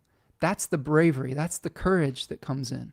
You have to be able to stare the oppression straight in the face without blinking. Okay? That doesn't mean that you are condoning it. It doesn't mean that you're enabling it. It means that you just have to be aware of it first. And I'll tell you what, I've struggled with this at times, friends. I've struggled with staying present to all the horrific things that we see in the world, the polarizing things that we see in the world.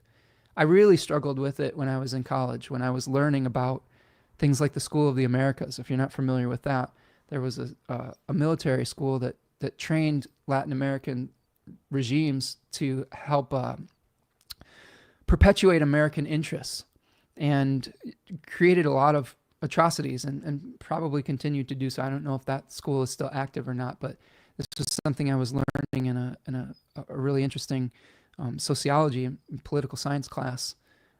We were talking about there was a Catholic priest that that was murdered in Ecuador. His name is escaping me, but we saw a lot of films on that, and that was a real eye opener to me. That was a shaking you out of your little bubble type of experience, and it was hard not to take on the weight of the world as empathetic people, as a lot of us are in this community. The weight of the world can feel like too much, and with the coming Saturn-Neptune conjunction and Aries, there are going to be times where we feel like it's just too much, and we feel demoralized, and we don't want to hear all the noise anymore. This was part of the thing that I was super sad about when the election happened, to be honest with you, is I remember the 4 years that Donald Trump was president, and it gave me a lot of anxiety because I had to listen to the rantings and ravings of someone who I didn't consider mentally stable, and that brought me a lot of stress. And I felt like I had to pay attention to what he was saying because it could have dire effects for people that I cared about. And I think it's really important that we stay present and that we don't necessarily buy into the rhetoric, but that we're aware of what's happening. And that's when the real revolutionary energies can happen, by staying present, staying aware, not putting your head in the sand and figuring out what next step in this moment you need to do. When you're going through crisis, when it's a longer term, like the frog in the boiling water type of crisis, which is what I think we see with Pluto transits, right? There will be moments where things are okay. There's going to be moments where you're taking a walk outside, you're enjoying nature, you're seeing a beautiful sunset, you're enjoying time with family and friends. And those moments are going to be super important. It's going to be super important for you to embrace that, so that you can have the energy and the strength to either resist or to organize the types of society, the types of ideals that are important to you. And it's all about pacing yourself and all about balance, in my opinion. But to do that, you need to understand not only your own viewpoint, but the viewpoint of people that you disagree with. I can't state that enough. I never want this to be a channel where I say with absolute certainty, with gavel banging certainty, that this is right and this is wrong, or this person is right and I'm right and this person's wrong.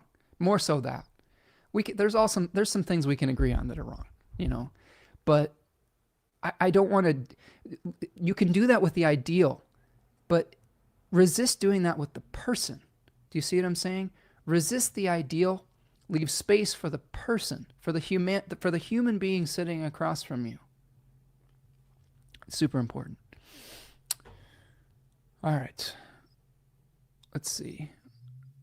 We need to feel what's true. We are not robots. Yeah, that's interesting too. I think that if I was to take another viewpoint, an angle on this, Seema, I was reading about artificial intelligence as far as in part of my Pluto and Aquarius research. I read an article today about a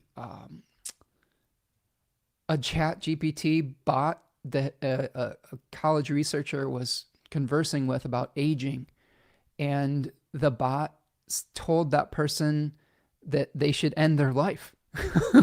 So there was this very really dark communication between that person and the bot. And I think that we may see the dark side of technology rearing its ugly head. Well, here's what I'll say about this. When we are faced with those difficult truths that Pluto brings up, I'll bring it back to that sort of plumber analogy. You've got a toilet that has been getting more and more clogged up, or a sink, let's say a sink, that's been getting more and more clogged up. The water's draining slower and slower and slower because there's more and more garbage that's getting stuck in the drain. Yes, the water can still go down and you can ignore it because it'll still drain, but it's really slow. And then one day, it just stops draining. And then you've got a problem because the water starts filling up and it starts stagnating and it starts just getting disgusting. And you have to do something about it, right? There will be things where we have ignored for so long, we've just let the water get slower and slower going down the drain. And then eventually we will have to take the plunger to it. We will have to bring up all the garbage that has been accumulating over years and years and years. Think of every time you brush your teeth or something, like maybe one beard hair falls out or one hair off your head falls out. And eventually, if that happens over many years, it creates a clog that's difficult to unplug. And this is what we see with bigger transits like this. It wasn't one action. It's never one action. It's an accumulation of actions over time. It's an accumulation. And eventually we have to deal with it. And Pluto says, time's up, got to deal with it, right? And if I were to bring this back to Pluto and Aquarius, there is dark sides to our technology that we've maybe not ignored, but we've let the water go down to the point where, well, it was useful. There's some useful parts of it, or yeah, but everyone else is doing it, or maybe it's not that bad, but then it gets so clogged up that we have to reckon with it. It's a reckoning. Pluto is a reckoning. There's the judgment card in tarot is associated with. I'll show you this card. Okay, this is the calling of souls back to with Gabriel's trumpet. Basically, is associated with the planet Pluto. I'll find it for you here. Um, it's this is where we are transitioning into a new reality because the old reality isn't going to work anymore. Of course, it's at the bottom of my tarot deck. So here you go. Here's the judgment card in tarot, right? The horn that says, well, you're not going to be able to go on like this particular way anymore, right? But there's liberation to that. There's liberation energy to that. So if we go back to the themes of Aquarius, what we are experiencing is the accumulation of beliefs and of like technology that where we didn't consider the ramifications of those things. And if we keep accumulating these negative beliefs that aren't taking into account equality, fairness, etc., eventually we get the point where nobody is experiencing a healthy draining, right? Nobody's experiencing flow. The flow blocks up. And Pluto is just taking the mercurial plunger to it. Sorry, Lauren. For the Martial plunger, could be either one. Seema says, younger people get angry when they discover hidden truths, so we older people need to harness it into non-violent action. We need to take responsibility for how we communicate. I could see that. What I will say too is there's a lot of different roles that people can play in revolutionizing thinking. There is the role that older people that don't want to fight on the front lines, don't want to hold a sign and throw Molotov cocktails at authority figures. There's roles for younger, passionate people that hopefully we can teach them to channel that passion in a way that can be productive rather than one that creates more chaos. My beautiful daughter, she got fired up after all of this because she has, unfortunately, in her young adult life, has already experienced some negativity from sexual harassment and things like that. And she was very perturbed by the taking away of women's rights and of the violence that could be perpetrated and the rhetoric that was happening that made her feel unsafe as a woman. And she took that energy and she said, what can I do about this? She's got fired up. She has Aries, Mars. And she's like, well, I want to organize a self-defense class for women. I want to organize a way so that women can feel safe and feel empowered, and so that they can do common sense things to help keep them safe in a new environment that has, in her, I think, very real estimation, become more misogynistic and more unsafe for women in this country. And so she took that and she channeled it into action. And that's something that her passion and her experience, blended together to take action and to create a revolutionary act. A small one, right? A small one that hopefully will help her to process the coming changes and to help add something good into the world. So each of us is going to bring a set of experiences. Each of us is going to bring a set of skills that will be necessary to play a specific role. Those roles are going to be different. So expecting everyone to do something exactly the way you would do it is a fool's errand. Figure out what you do best, do that, and then figure out what other people do best and allow them to do that. That, to me, is the real beauty of that Aquarian energy. Lauren says, I think many of these power players being placed here in government is to trigger our very real experiences of being the victim of many of these atrocities. One of the things we can do when we encounter these triggers are breathing techniques. Holding the breath for 10 seconds and releasing slowly lowers the blood pressure, doing inversions in yoga, lifting the body from the floor and angling upwards. Yeah, I could see that. I like that. Lauren says, making the body upside down to reset the nervous system. These are all simple physical things we can do to move through the hard things and keep our energy at a positive flow. Yes, these are all really great tips. You know what I'm saying? Like, Lauren, I think that this is an example of some of your area of expertise through being able to relax the body through yoga and breathing techniques, being able to add something to the collective that will help people, right? And that is one role, to be able to center ourselves. There are going to be other people that are instigators, right? There's going to be other people that are trying to bring calm and rational centeredness to the conversation. It's all part of a unified mycelial network that will become necessary to survive the challenges ahead. So I appreciate that. Aquarius has got to understand your fear. Byron Katie does the work with many individuals after the 2016 election results 8 years ago. Can't recommend it enough. It is the individual you're afraid of, or the idea of who you believe the individual is in your mind. Yes, absolutely. I like that. Yeah, you definitely have to shine light on the fear. I think that Pluto is rightfully associated with things that we fear, because it does represent shadow things that we have repressed. If you look at it mythologically with Hades, we've shoved these things underground and we can't do it anymore. And we have to acknowledge the truth. But the flip side of this, when we turn the turnaround, and I'll start wrapping it up here for you.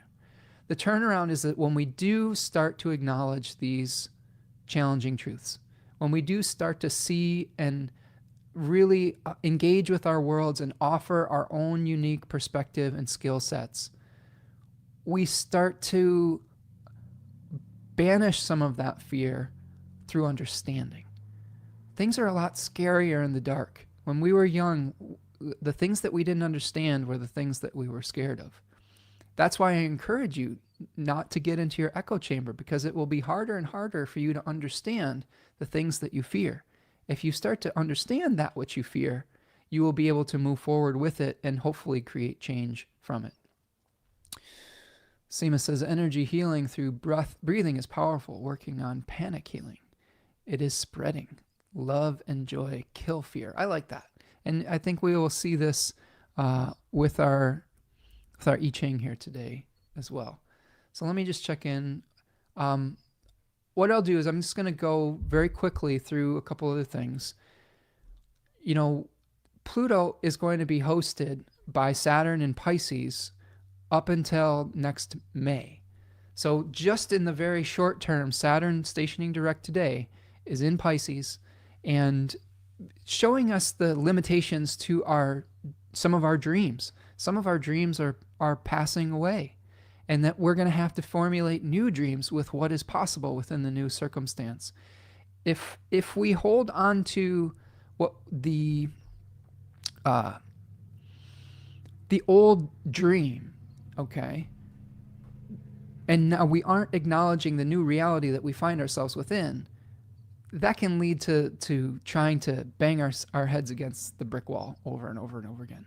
So we have to utilize the resources that we have now to create a new dream, working within what is possible now. So I think that's super important. I will also say that Saturn moves into Aries on the 24th of May of 2025 for 3 years, and it'll be traveling with Neptune. So there's going to be a different planet hosting Pluto. So here we may be feeling our feelings with Saturn in Pisces, coming to terms with some of the emotions and maybe illusions or delusions that we fall under. But when it moves into Aries, there will probably be a more active period of time where we've kind of felt our feelings. It will get drier. People will start becoming more active.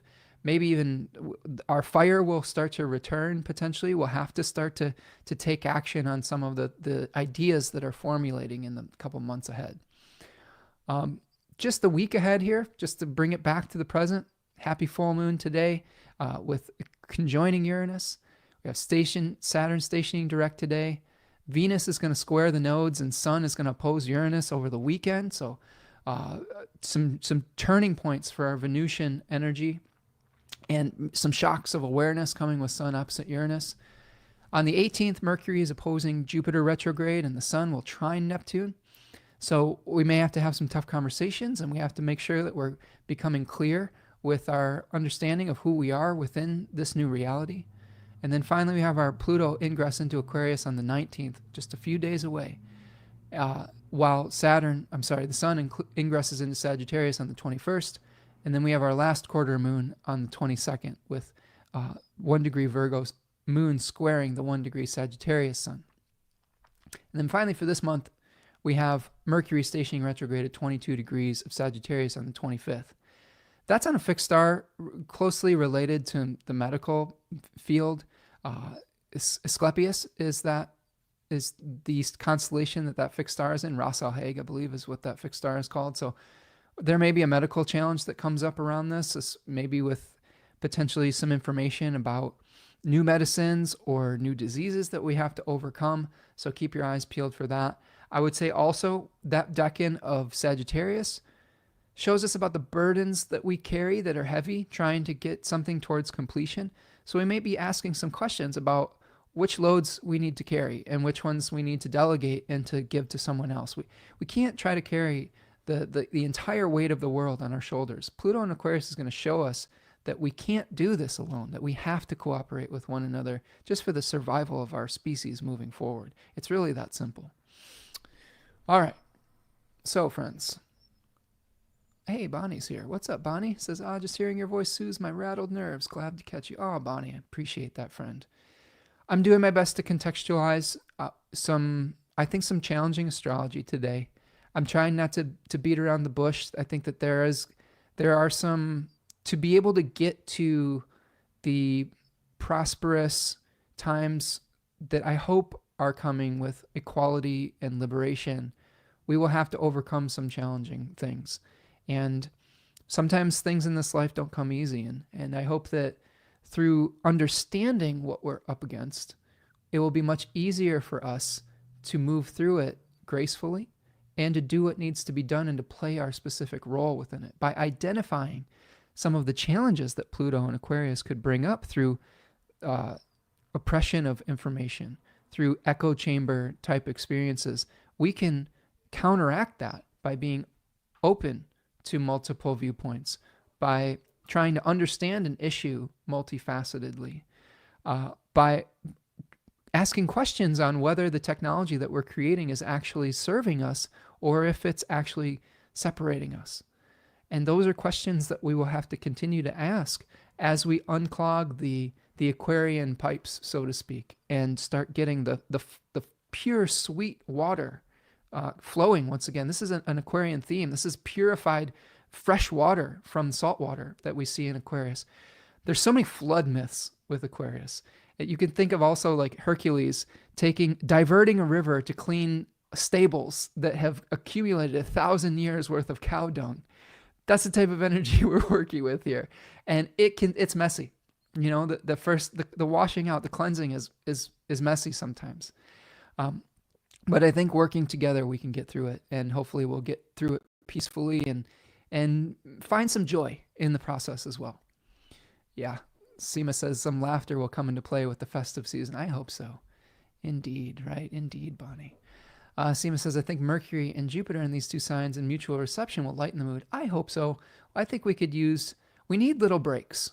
We need little breaks. And I think that it's really, really important to find joy in your day-to-day life, even in the midst of horrific challenges in our collective. Really important so that you don't lose hope. You have to remember what you're fighting for. You have to remember why you're doing the things that you're doing. And taking joy in those little moments, in taking a walk outside, spending time with your friends and your family, and reading a good book, enjoying a movie that you love, all of those things, they can be healing for you as well. Lauren says, Spencer, sifting through the shadows with your community in beautiful ways and words. It is much appreciated, and I imagine this cast will be an aid to many. I appreciate that, Lauren. I struggled in the week after the election, as I think many of us did. There was a grieving process. There was some shock and like just trying to contextualize all of it. And I think you saw that in last week's live stream, to be honest with you. Like Sima was saying, like the construction noise that I experienced was a reflection of my inner state. And I think there's truth to that. Like, there was a muddled mind. There was events that shake us up. Sometimes our clarity gets muddy and it's hard to see the way out and the way forward. But through the breath work that you're talking about, through meditation, through ritual practice, through exercise, through eating healthy foods, getting sleep, talking with your community. I've had some really good conversations with some of my most cherished friends in the last week or so, and just commiserating with them and putting our heads together started to help me process and find new ways to find my footing once again and to find the clarity. And if we're doing that together as a group, that makes me feel good. And I just appreciate you saying that. And I do hope that this is a balm and at least a clarifying live stream for you. Yeah, Seema says this is keeping us human, right? Lightening the mood. Practical Astros is here. Says, hi, Spencer. Nice to catch this live. Happy full moon. Yes, happy full moon, friends.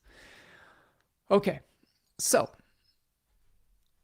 I do have an I Ching for you, friends, and I have an animal for you to get through this very long period. And honestly, the I Ching, it surprised me a little bit. The animal didn't, but the I Ching is 42. And that translates to increase. So I'm going to read to you from Jack Balkin's interpretation of this. So this is, I asked, what's the essence of Pluto and Aquarius? And the textgram I got says increase, benefit, harvest, enrichment, generosity, sharing your bounty, sharing. Okay, this is interesting to me. It says you are in the midst of a very fortunate time, one that offers excellent opportunities to resolve old problems and start new projects. You can now make progress on things that seemed too difficult before. Obstacles fall away. Your relationships with others bloom and grow. Everything flourishes. There are two reasons why things are going so well. First, people are looking out for each other and helping each other. Sound familiar to the themes we've been talking about? Their cooperation brings success. When those who are in more powerful and influential positions act to benefit those with less status and influence, everyone benefits. Let me repeat that. When those who are in more powerful and influential positions act to benefit those with less status and influence, everyone benefits.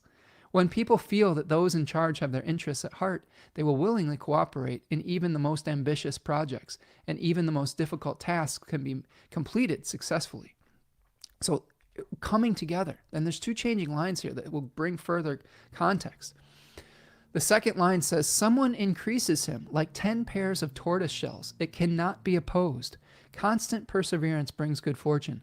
The king makes an offering to the supreme deity, good fortune. And he goes on to say, tortoise shells were both a form of currency and a method of divination. The text explains that your good fortune stems from upright and proper conduct. Good luck is the residual of good design. Increase comes because you set in place the conditions for success, so that you are able to maximize your advantages when opportunities arise and things break your way. Cultivate good habits of mind and behavior. We've talked about that today, how to cultivate our mind. Choose worthwhile projects and open yourself up to beneficial influences. Then good fortune will follow your endeavors as if success were foreordained. The same advice applies to your relationships with other people. Always remember to be modest and generous. This will attract others to you and help sustain your good fortune. Never forget that your success depends on serving the interests of others as well as yourself. Okay? That's the main theme too, is with Aquarius, seeing others as yourself.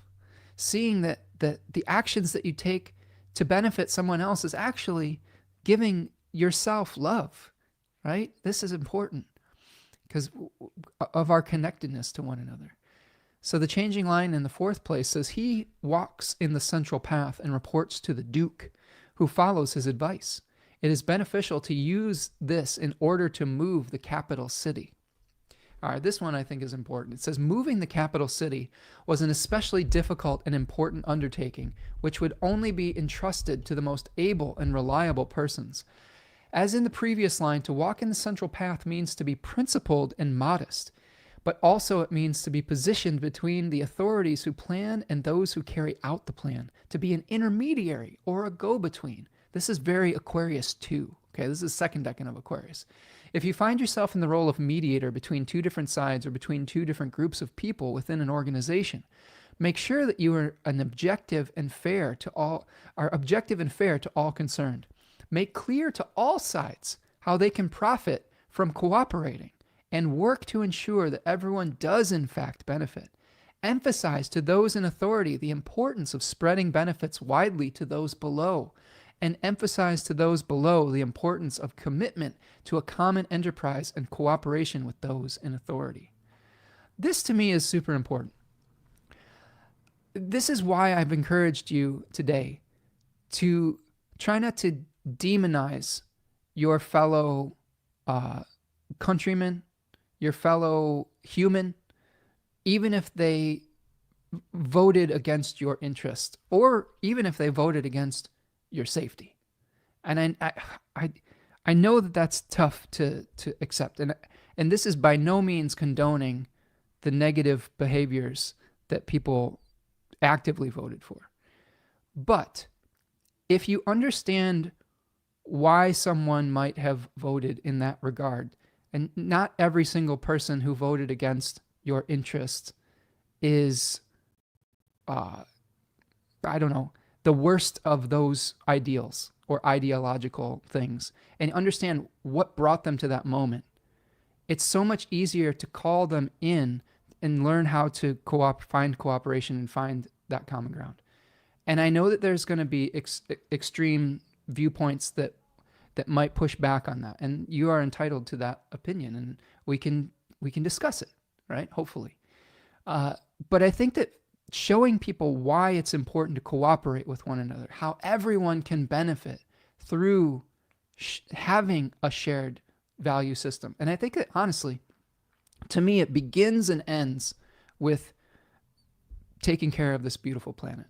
This is something we all share, every single one of us here today. Okay, unless there's some alien force listening in, and if so, welcome. We share this universe, and be kind to us. We all share this planet. We all need clean air to breathe. We all need clean water to drink. We all need a safe place to sleep. We all need, healthy food. Those are all the things that bring us together. And it's going to become apparent that we need to cooperate internationally across political lines. The earth is not a political issue. It is something that we all have to figure out to work together for our continued survival on this planet. So how can we make it beneficial to cooperate with one another rather than further ostracizing people who have already become radicalized because we lost them to their echo chamber? To me, that's the important part of this hexagram. And that changes to the hexagram number 10, which is called treading or conduct, circumspection, daring, treading carefully, stepping on the tiger's tail. It says the theme of Lu is the need for care and circumspection in conduct and social interaction. You find yourself in a difficult situation. It is like treading on the tail of a tiger. You make a wrong move and you may bring strong forces down upon you. Therefore, it is important to behave with the utmost delicacy and decorum. Plan your moves in advance. Think carefully what you want to do before you act. Move towards your goal steadily and avoid rash behavior. This is not the time to engage in reckless adventures or radical approaches. Stick to traditional, tested, and proven methods. Isn't that interesting? That's interesting. We've been talking about revolution, and here the I Ching is telling us something slightly different. In personal relationships, be pleasant and tactful, particularly to difficult people who might have reason to harm you. That's a nice self-preservation sort of advice from the I Ching here. Okay, let's see. Don't allow their irritability and bad temper to throw you or cause you to respond sarcastically or in anger. Maintain your poise and composure. Even though your position is perilous, you can still make progress if you behave with the utmost tact and consideration during this difficult time. Don't forget your sense of humor or your manners. They will help you avoid potential problems and smooth over misunderstandings. Above all, do not lose your cool. Doing the right thing now requires that you keep your wits about you. Imagine yourself walking along a balance beam. If you keep your balance emotionally as well as physically and move forward with grace and dexterity, you will get to the other side unharmed. I think that's super important. And I think that I have a few thoughts on that. If you start engaging in anger and violence with people that have been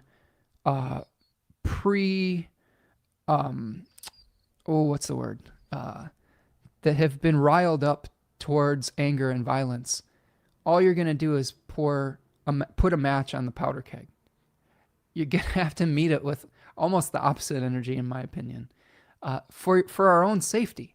Like it would be very easy to escalate conflicts with people who only understand the language of rhetoric and hate and violence by meeting it with that. And I think that the I Ching is telling us that that's actually very dangerous for your own safety when you meet that with that type of energy.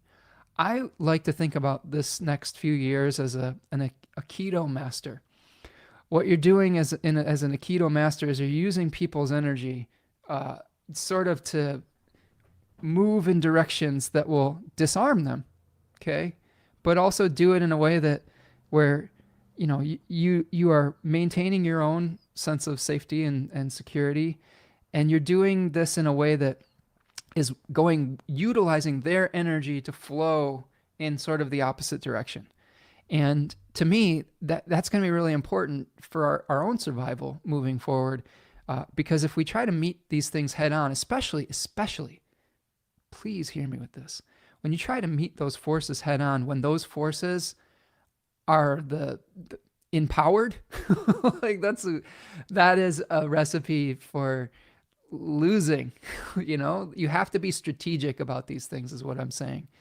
And if our energy is chaotic and trying to meet empowered violence and hate with like disempowered violence and hate, I think it will be ineffective if I'm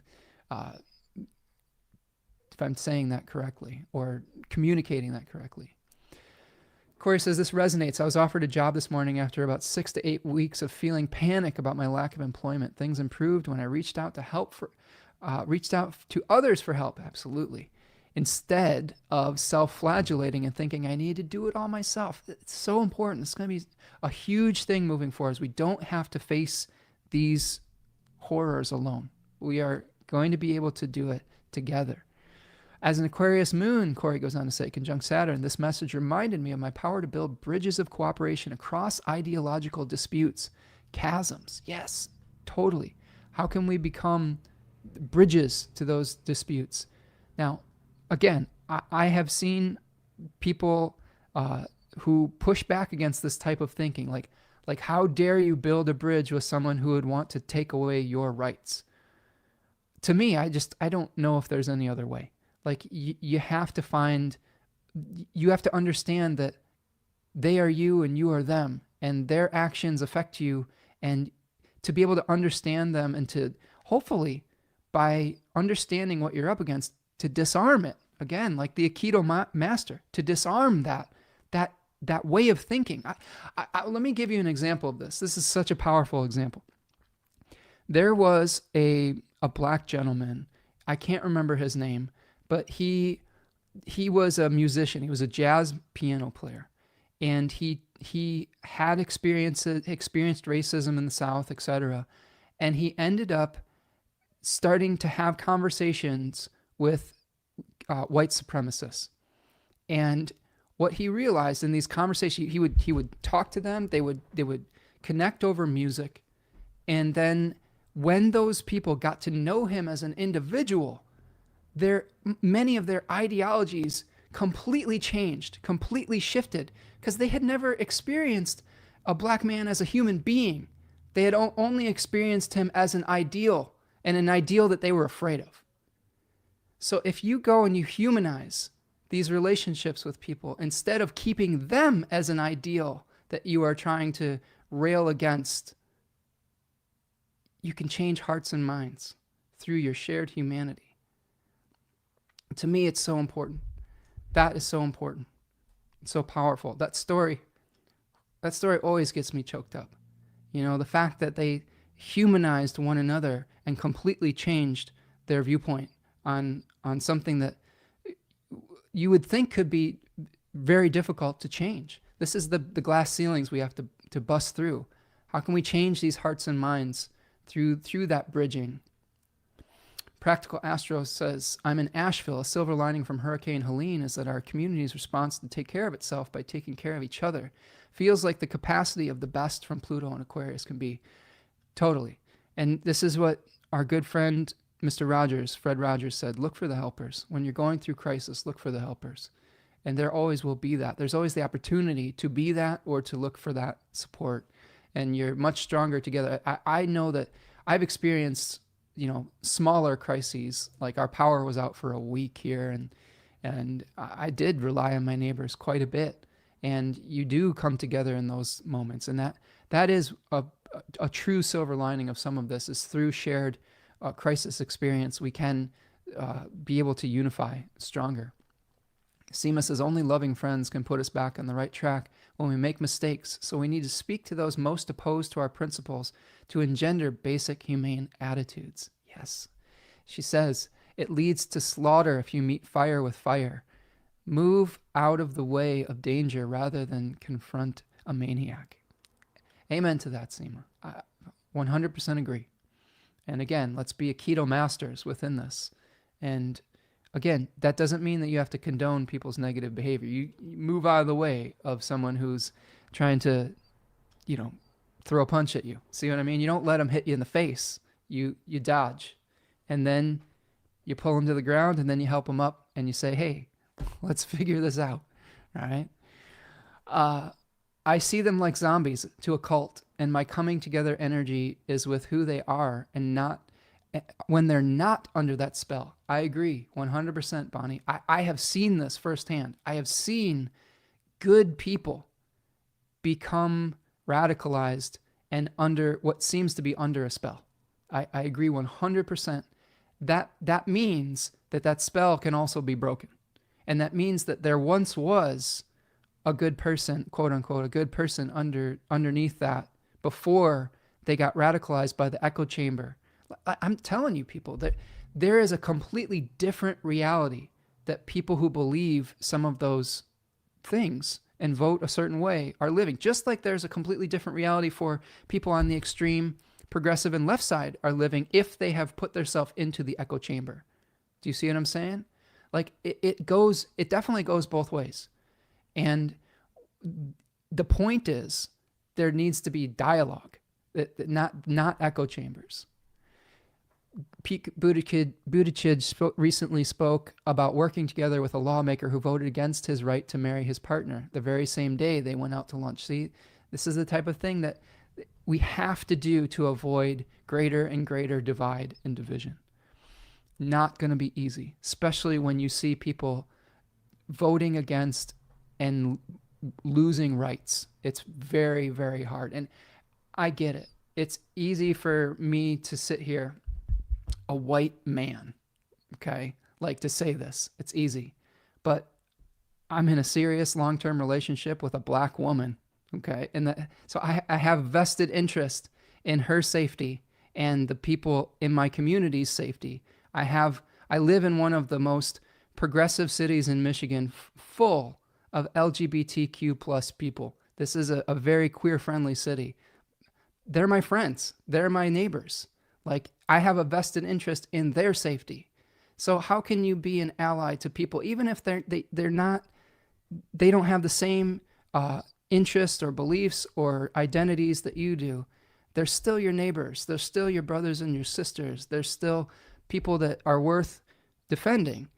Same with the people that are suffering under the illusion of the other more autocratic side.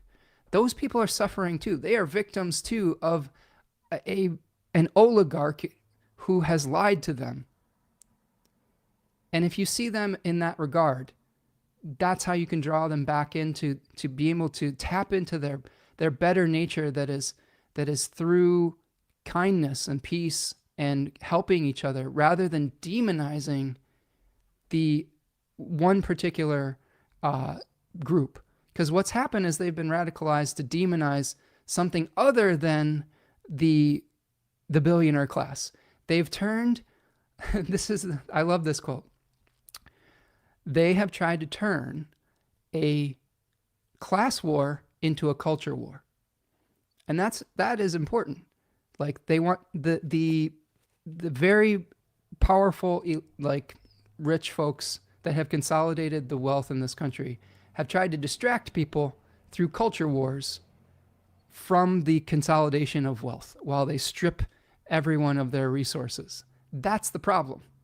And that is the essence of fascism. So again, how do you call people in and try to understand how they fell under that spell? A lot of people fell under that spell because they're struggling. They're struggling with their economy. They're struggling with affording a home. They're struggling with affording food and things of that nature. Now, some of those changes, it's not one party or the other's fault. It's just the cycles that we're experiencing, okay? But they've weaponized that to be able to point fingers.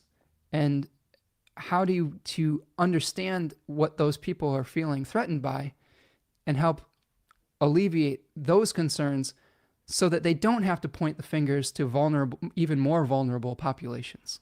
Do you see what I'm saying? That's why we continue to listen to one another. Castle Rock says, holding paradox and seeing others as human instead of living in fear of who we've decided as a person is in our mind. Yes. Yes. Amen to that. Painted Turtle says, there's an amazing video of a Nazi youth and a concentration camp video coming together in dialogue. The concentration camp woman had a lot of empathy for the person who grew up in opposition, right? Seeing how much of that person had also been stolen by war and fascism, right? Yes. And yes, practical astrology says 10 of Wands reminds me of the fascist symbol. You know that there's an interesting theme around that practical astros, is that the bundle of sticks that they're carrying in that card is actually the root word for a fasci of fascism is a bundle of sticks, a heavy load that we're carrying, right? And to me, fascism is when the corporations take over the state and then start to oppress any other viewpoint that doesn't serve that corporate interest. So yes, we have our work cut out for us, but this is important. Seeing how much of that person had also been stolen by war and fascism. The people that are supporting the new incoming government in America, they are also suffering. Make no mistake about it. The people that have been radicalized most of them are poor. Well, some of them are poor. Some of them are living in rural communities that are struggling. Not everyone. There's a lot of different people that are falling under that spell. But again, we only collectively wake up. We only wake up collectively. We can't just wake up as one side of the problem and expect it to be fixed. Do you know what I'm saying? There is no us and them. This is a global issue. And if we want to have a global solution, there will have to be conversations. All right. I have an animal for you, friends. And it's the mountain lion. So this is a powerful symbol.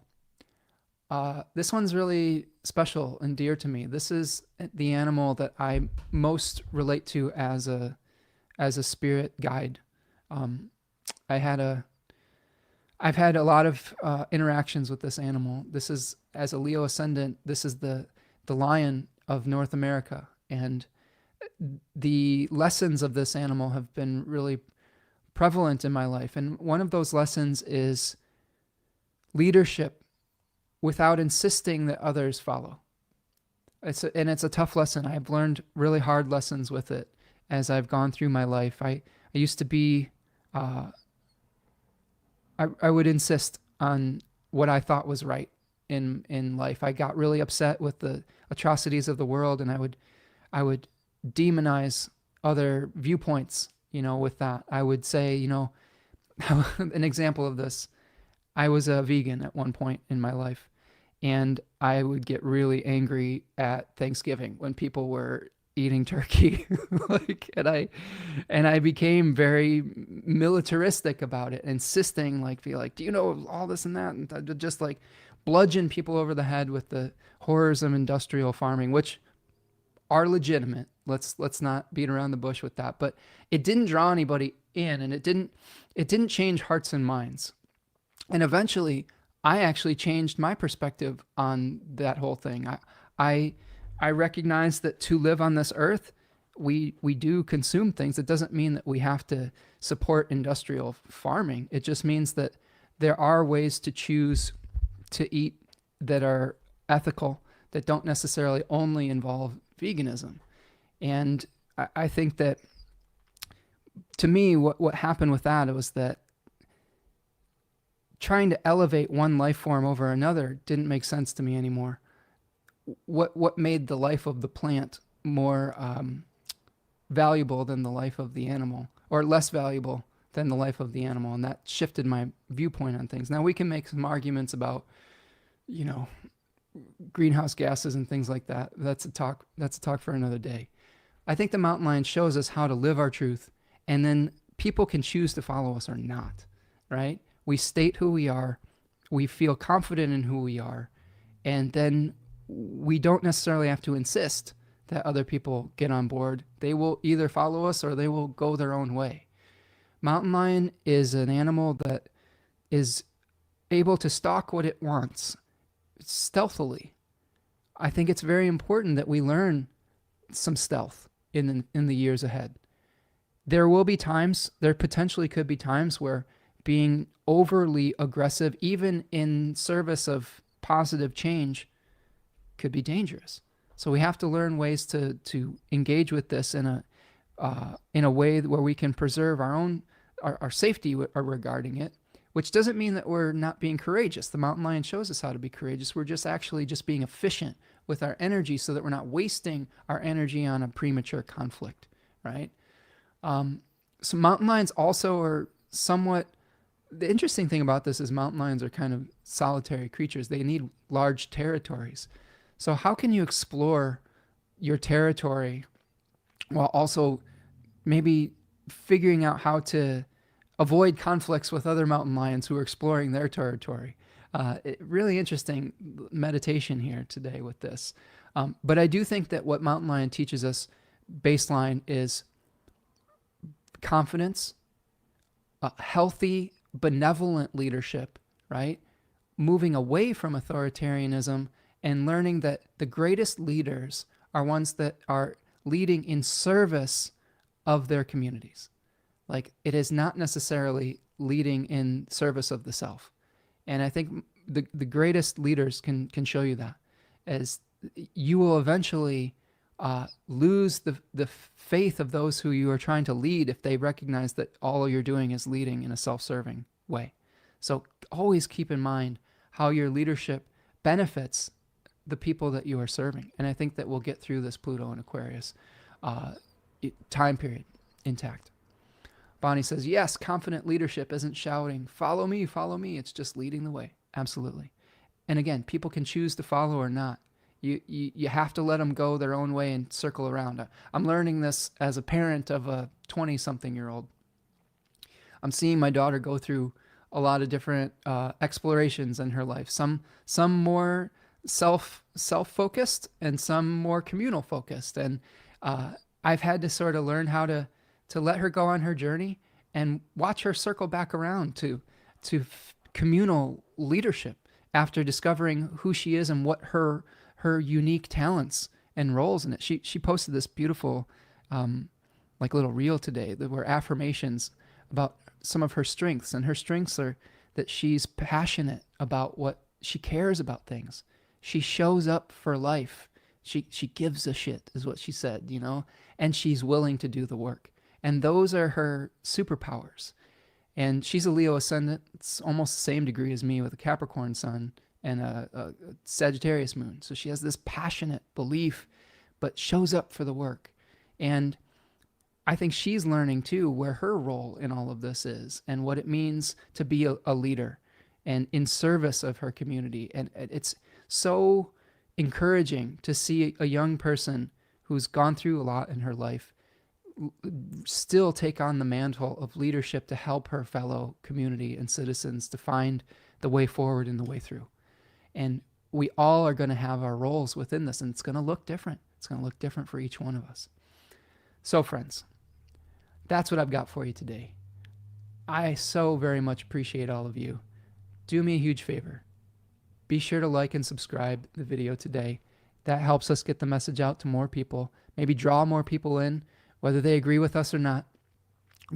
Hopefully we'll leave room at the table for people to engage with their better selves, their higher selves, their kinder selves. Go over to spencermichaud.com and check out the Venus webinars that's coming up in mid-December. If you need more guidance, I do readings. Go on the Book Now button. If you want to work with me, I would be happy to work with you and guide you through these challenging times.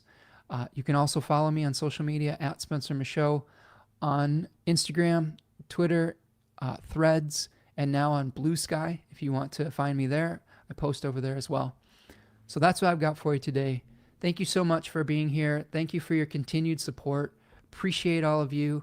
I had a little bit of a rough week last week, but thanks for continuing to show up and to be supportive and helping carry me through that time. I didn't delete it or reschedule it because I think sometimes we need to allow ourselves to not necessarily be our shiny best.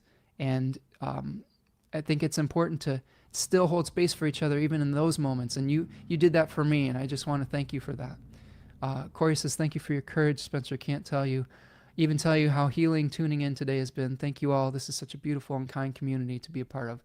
Thank you, Corey, and thank you for your continued presence in the group. You give me inspiration as well. So the feeling is mutual, and really appreciate you, my friend. Seema says, my name means sky. Yes, all right. Well, you bring us the blue skies, Seema. Bonnie, thank you for following on Blue Sky. Appreciate you, friend. Painted Turtle, appreciate you. Practical Astros, thank you, friend. All right. That's what I've got. Just be kind to one another, okay? Be especially kind to yourself through this. You're going to have some days where things seem hopeless. There's going to be some times where the news that come out is overwhelming. But in those times, it's reach out to us and your community members. We'll be there for you. There's going to be days where we're feeling stronger and you might feel down, and there's going to be days where we're feeling down and you're stronger. And that's how we get through it together, right? And try not to get too frustrated with all the news that comes out, especially in the next few months. I think that there are bigger forces at work. There are bigger cycles in here, and we can't always understand what seems to be negative at the beginning could actually lead to one of the greatest breakthroughs. So keep that in mind. I know that there's stories floating around in Taoism about the horse that's the villager finds, and then the horse runs away, and he's like, is that good or bad? And like, I don't know, maybe. And then the horse comes back with like a herd of horses, and they're like, that's amazing fortune. He's like, it might be. And then the horse kicks him and he breaks his leg, and everyone's like, it's bad fortune. And he's like, meh. And then the war comes and he doesn't have to go to war, and on and on and on. So sometimes we shouldn't judge things necessarily until we really can understand the larger cycles, how this fits in with our future. And I think that, yes, Seema has a great comment here. All births are painful and dangerous, and something is going to be birthed from this, and that something could be very beautiful. So hang in there, friends. Be kind to yourself. Be the change that you want to see out in the world, and we'll continue the conversation. All right? Take care, and I'll see you the next time. Peace.